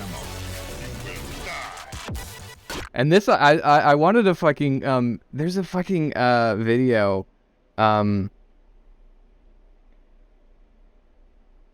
made by, Kate on Twitter. She hasn't posted, she kind of took a hiatus from making funny videos. But there's a fucking video she made where it had like these fucking "this is an unregistered copy" voice clips just layered over it, and it's the fucking funniest shit. I'll have to try and find it. But Kate is a fucking visionary when it comes to like funny internet content. Anyways, more YouTube poop shit. This is a more fucking Tetris Axis sound design. I think this is Virtue's Last Reward. Yeah. This is your escape, Virtue's Last Reward. If you know the Virtue's Last Reward sound effects, I hit them in a lot of places.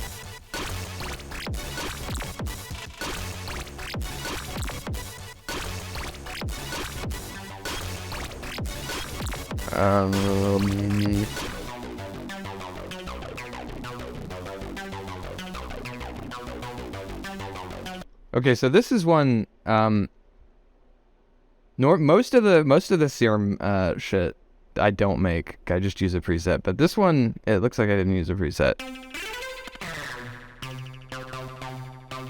So when you do this filter thing, where you kind of make the cutoff fall with the envelope, or you automate it by that, and you up the resonance a ton, that's how you get like an acid synth. And sometimes I like to layer it over the actual like acid thing. Like, I mean, there's no reason you can or can't, but I just do it. And it's also kind of layered with this kind of saw-y kind of thing. Fuck. But it makes a pretty good bass, and also layered with a sub and some noise.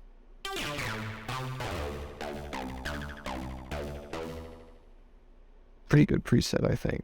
Yeah, some distortion.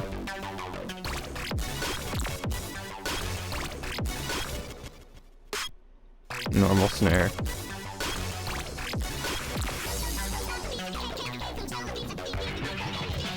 This is something I like to do, where you can only do this on the stretch mode, where you automate the pitch like this. It's cool.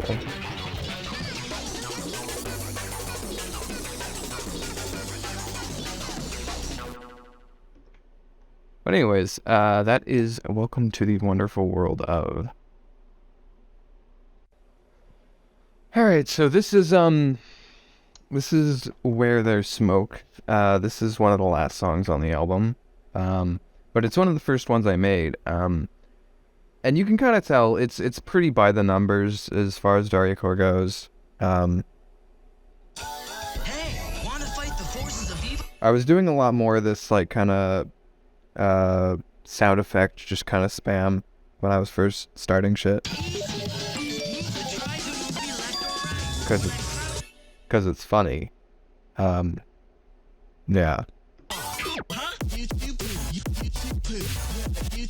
So I don't think this is, I can't hear it because my headset EQ, but when I was looking through the files, I think I had like a separate project for like the mastering of this, so I think the EQ might be a little fucked up. We'll have to see. So if you're wondering, that's why. So yeah, it's just kind of more normal super saw stuff.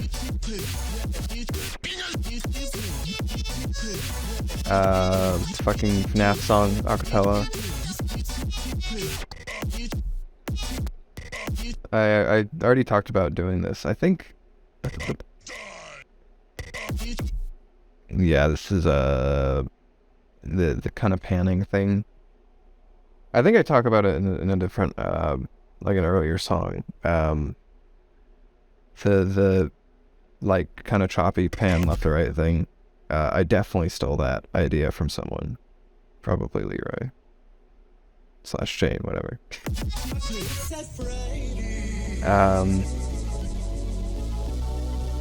So yeah, this part I wanted to do like a fucking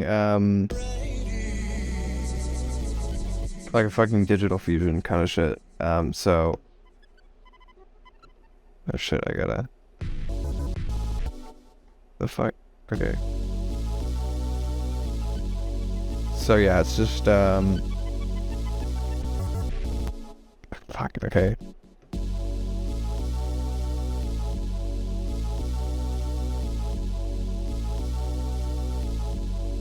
I don't know. These are like Donkey Kong Country samples.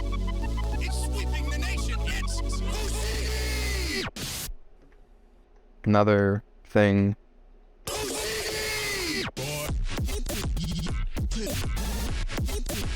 And then this is just gross beat over the same drop. Because I didn't want to make another one, I was too lazy. I just put gross beat on it. Okay, so the way I made this stay in like the same pitch, even with the gross beat stuff, I have like a normal one. And one of them is like a different pitch. I don't know which one it is. But like you can hear the audio quality of the two is like kind of slightly different. Because one of them is stretched. Or something. I don't know. I don't remember. But I know I had to do that.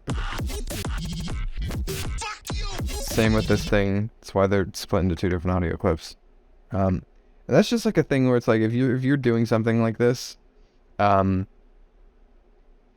just like you're making a really weird production decision, be prepared to fucking use duct tape sometimes. And my weird production decision was to put gross beat on the master.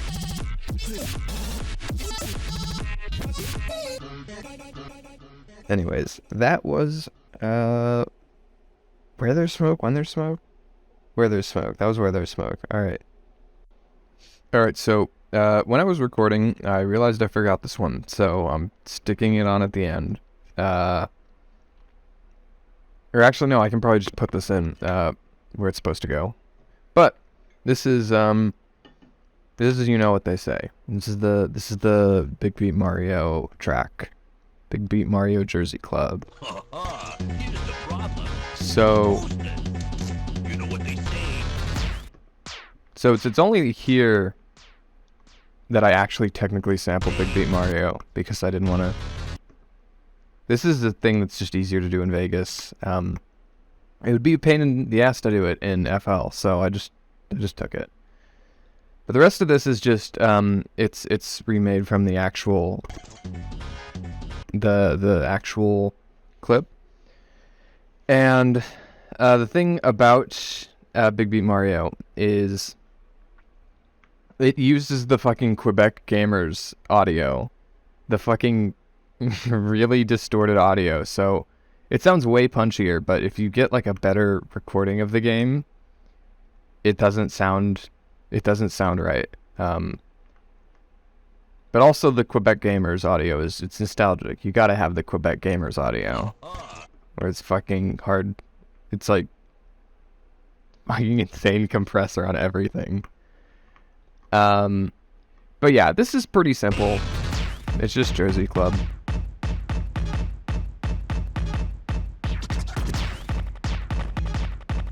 So yeah, this is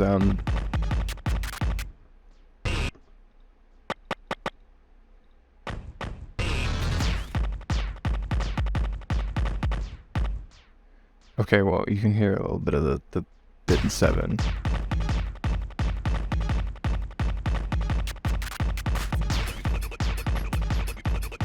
So yeah, this is also just kind of remade.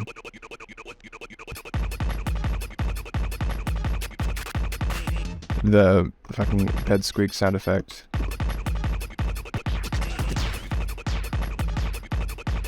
And yeah, this record scratch, it's just like two different things kind of spliced together.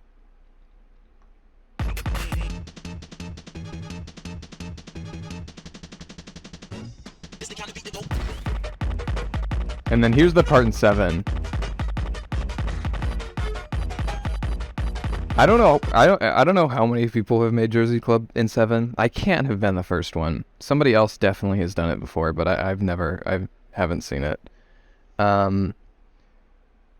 But it's just, yeah, it's mostly normal. How did I do it? So yeah, it's just the last 3 repeated again. And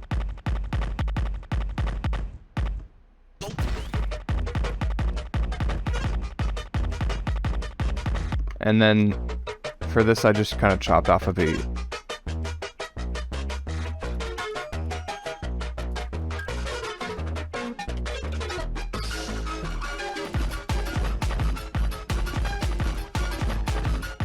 I initially put this on here. Hold on. There's a version of the there's a universe for the version of the song.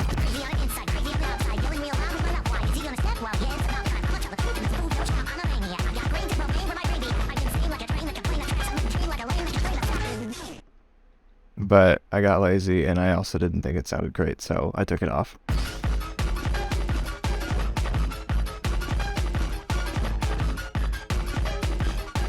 And then yeah, just more. This is a mystery dungeon sound effect. Just a little bit to kind of make the kick punchier. I don't know.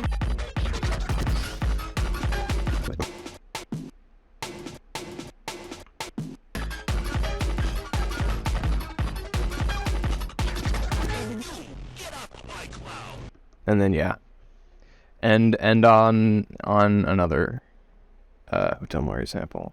Anyways, that's is there anything interesting going on here? Probably not. It's just the same thing I always do. This one does not have sound good as on the master. I almost put it on the master.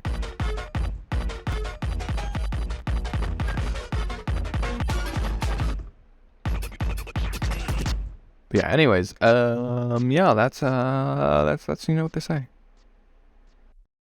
Alright, this is Your Cringe, which is named after that one meme. Anyways, I want to make a song with a bunch of cringy samples on it. Because cringe is cool. Fuck cringe culture. Anyways, stick fucking Sand Stronger Than You mashed up with Thingamabba music. That's how you do it. Why do I have no audio? What the fuck? What the hell?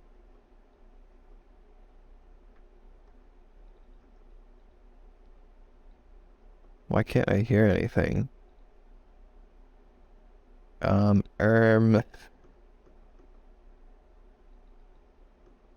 Hold on. Try doing this if you have audio problems. Just switch your sound driver on and off. Okay, what the fuck? Is nothing being sent to the master? Nothing?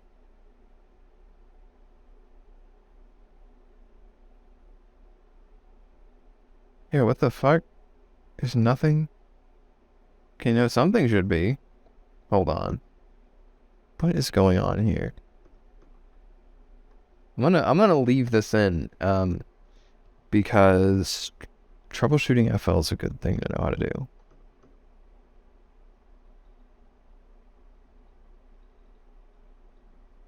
Right, I'm just gonna I'm gonna try opening this in 64-bit FL. There we go. Alright. I don't know why this doesn't work in 32-bit, but whatever. Anyways. Yeah, this is the song with a bunch of cringe samples on it, but it's just a drum and bass song with like kind of a Daria Core kind of Code of Fate. I sound like a fucking idiot saying that. Anyways, it just stands for D&D.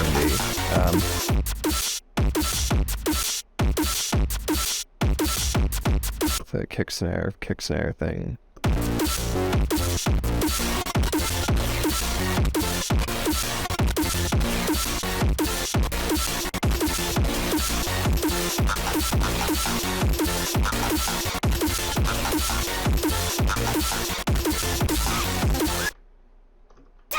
So yeah, this doesn't even have the think break on it. It just has like the youre samples.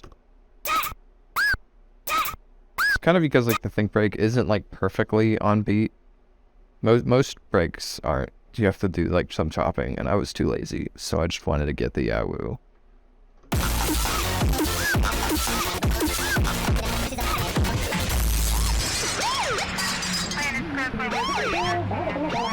So then yeah, I thought it would be funny to sample the opening to the Soulja Boy music video and never actually sample the rest of it on the album. I thought that would be pretty funny.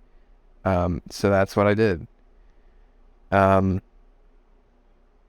did sample Burial though. What the heck is that dance?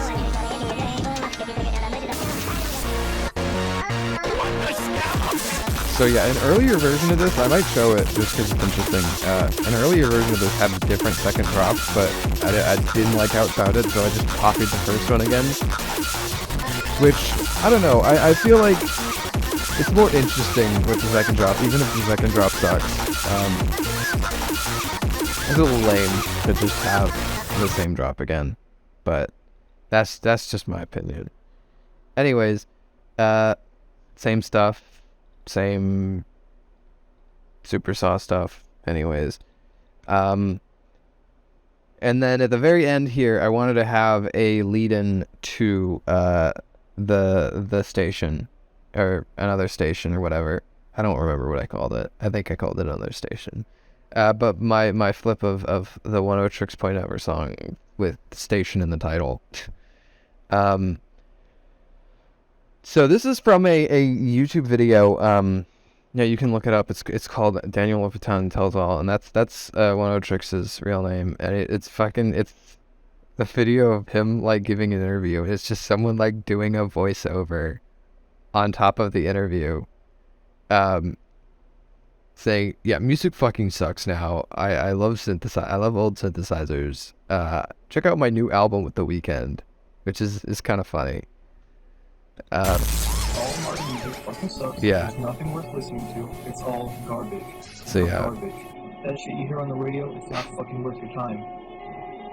You should buy my new album. It's gonna have The Weeknd. Yeah. Anyways, I think that's funny. I think I can think that's funny because I fucking listen to fucking OPN a lot.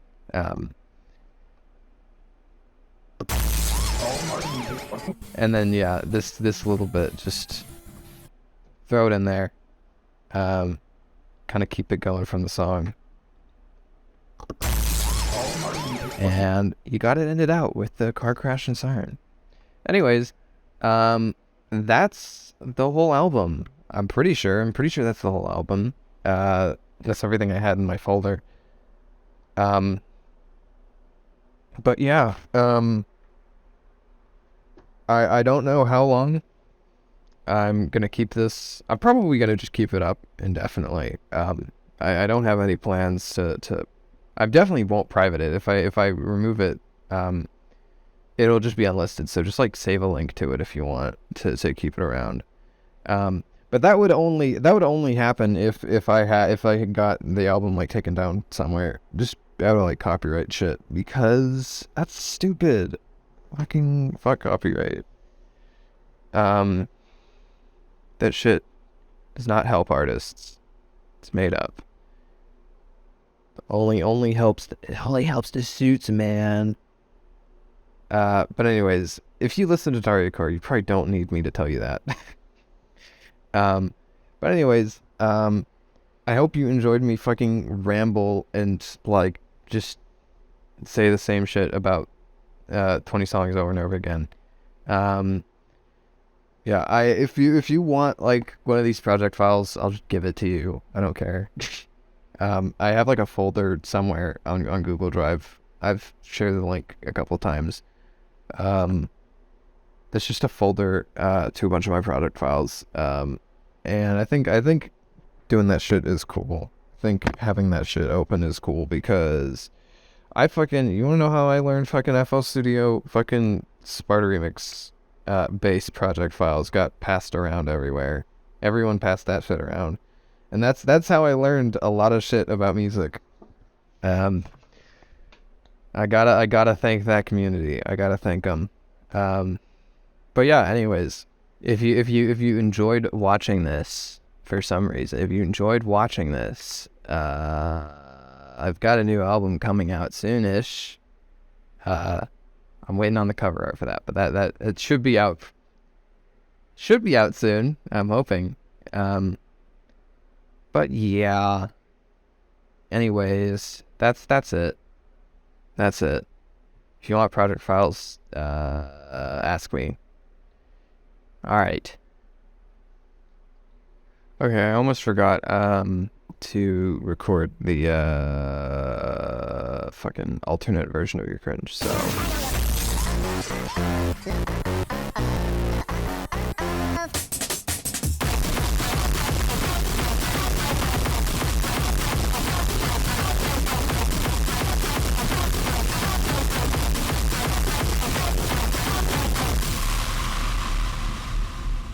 Which honestly, I think it sounds fine, but I swapped it out.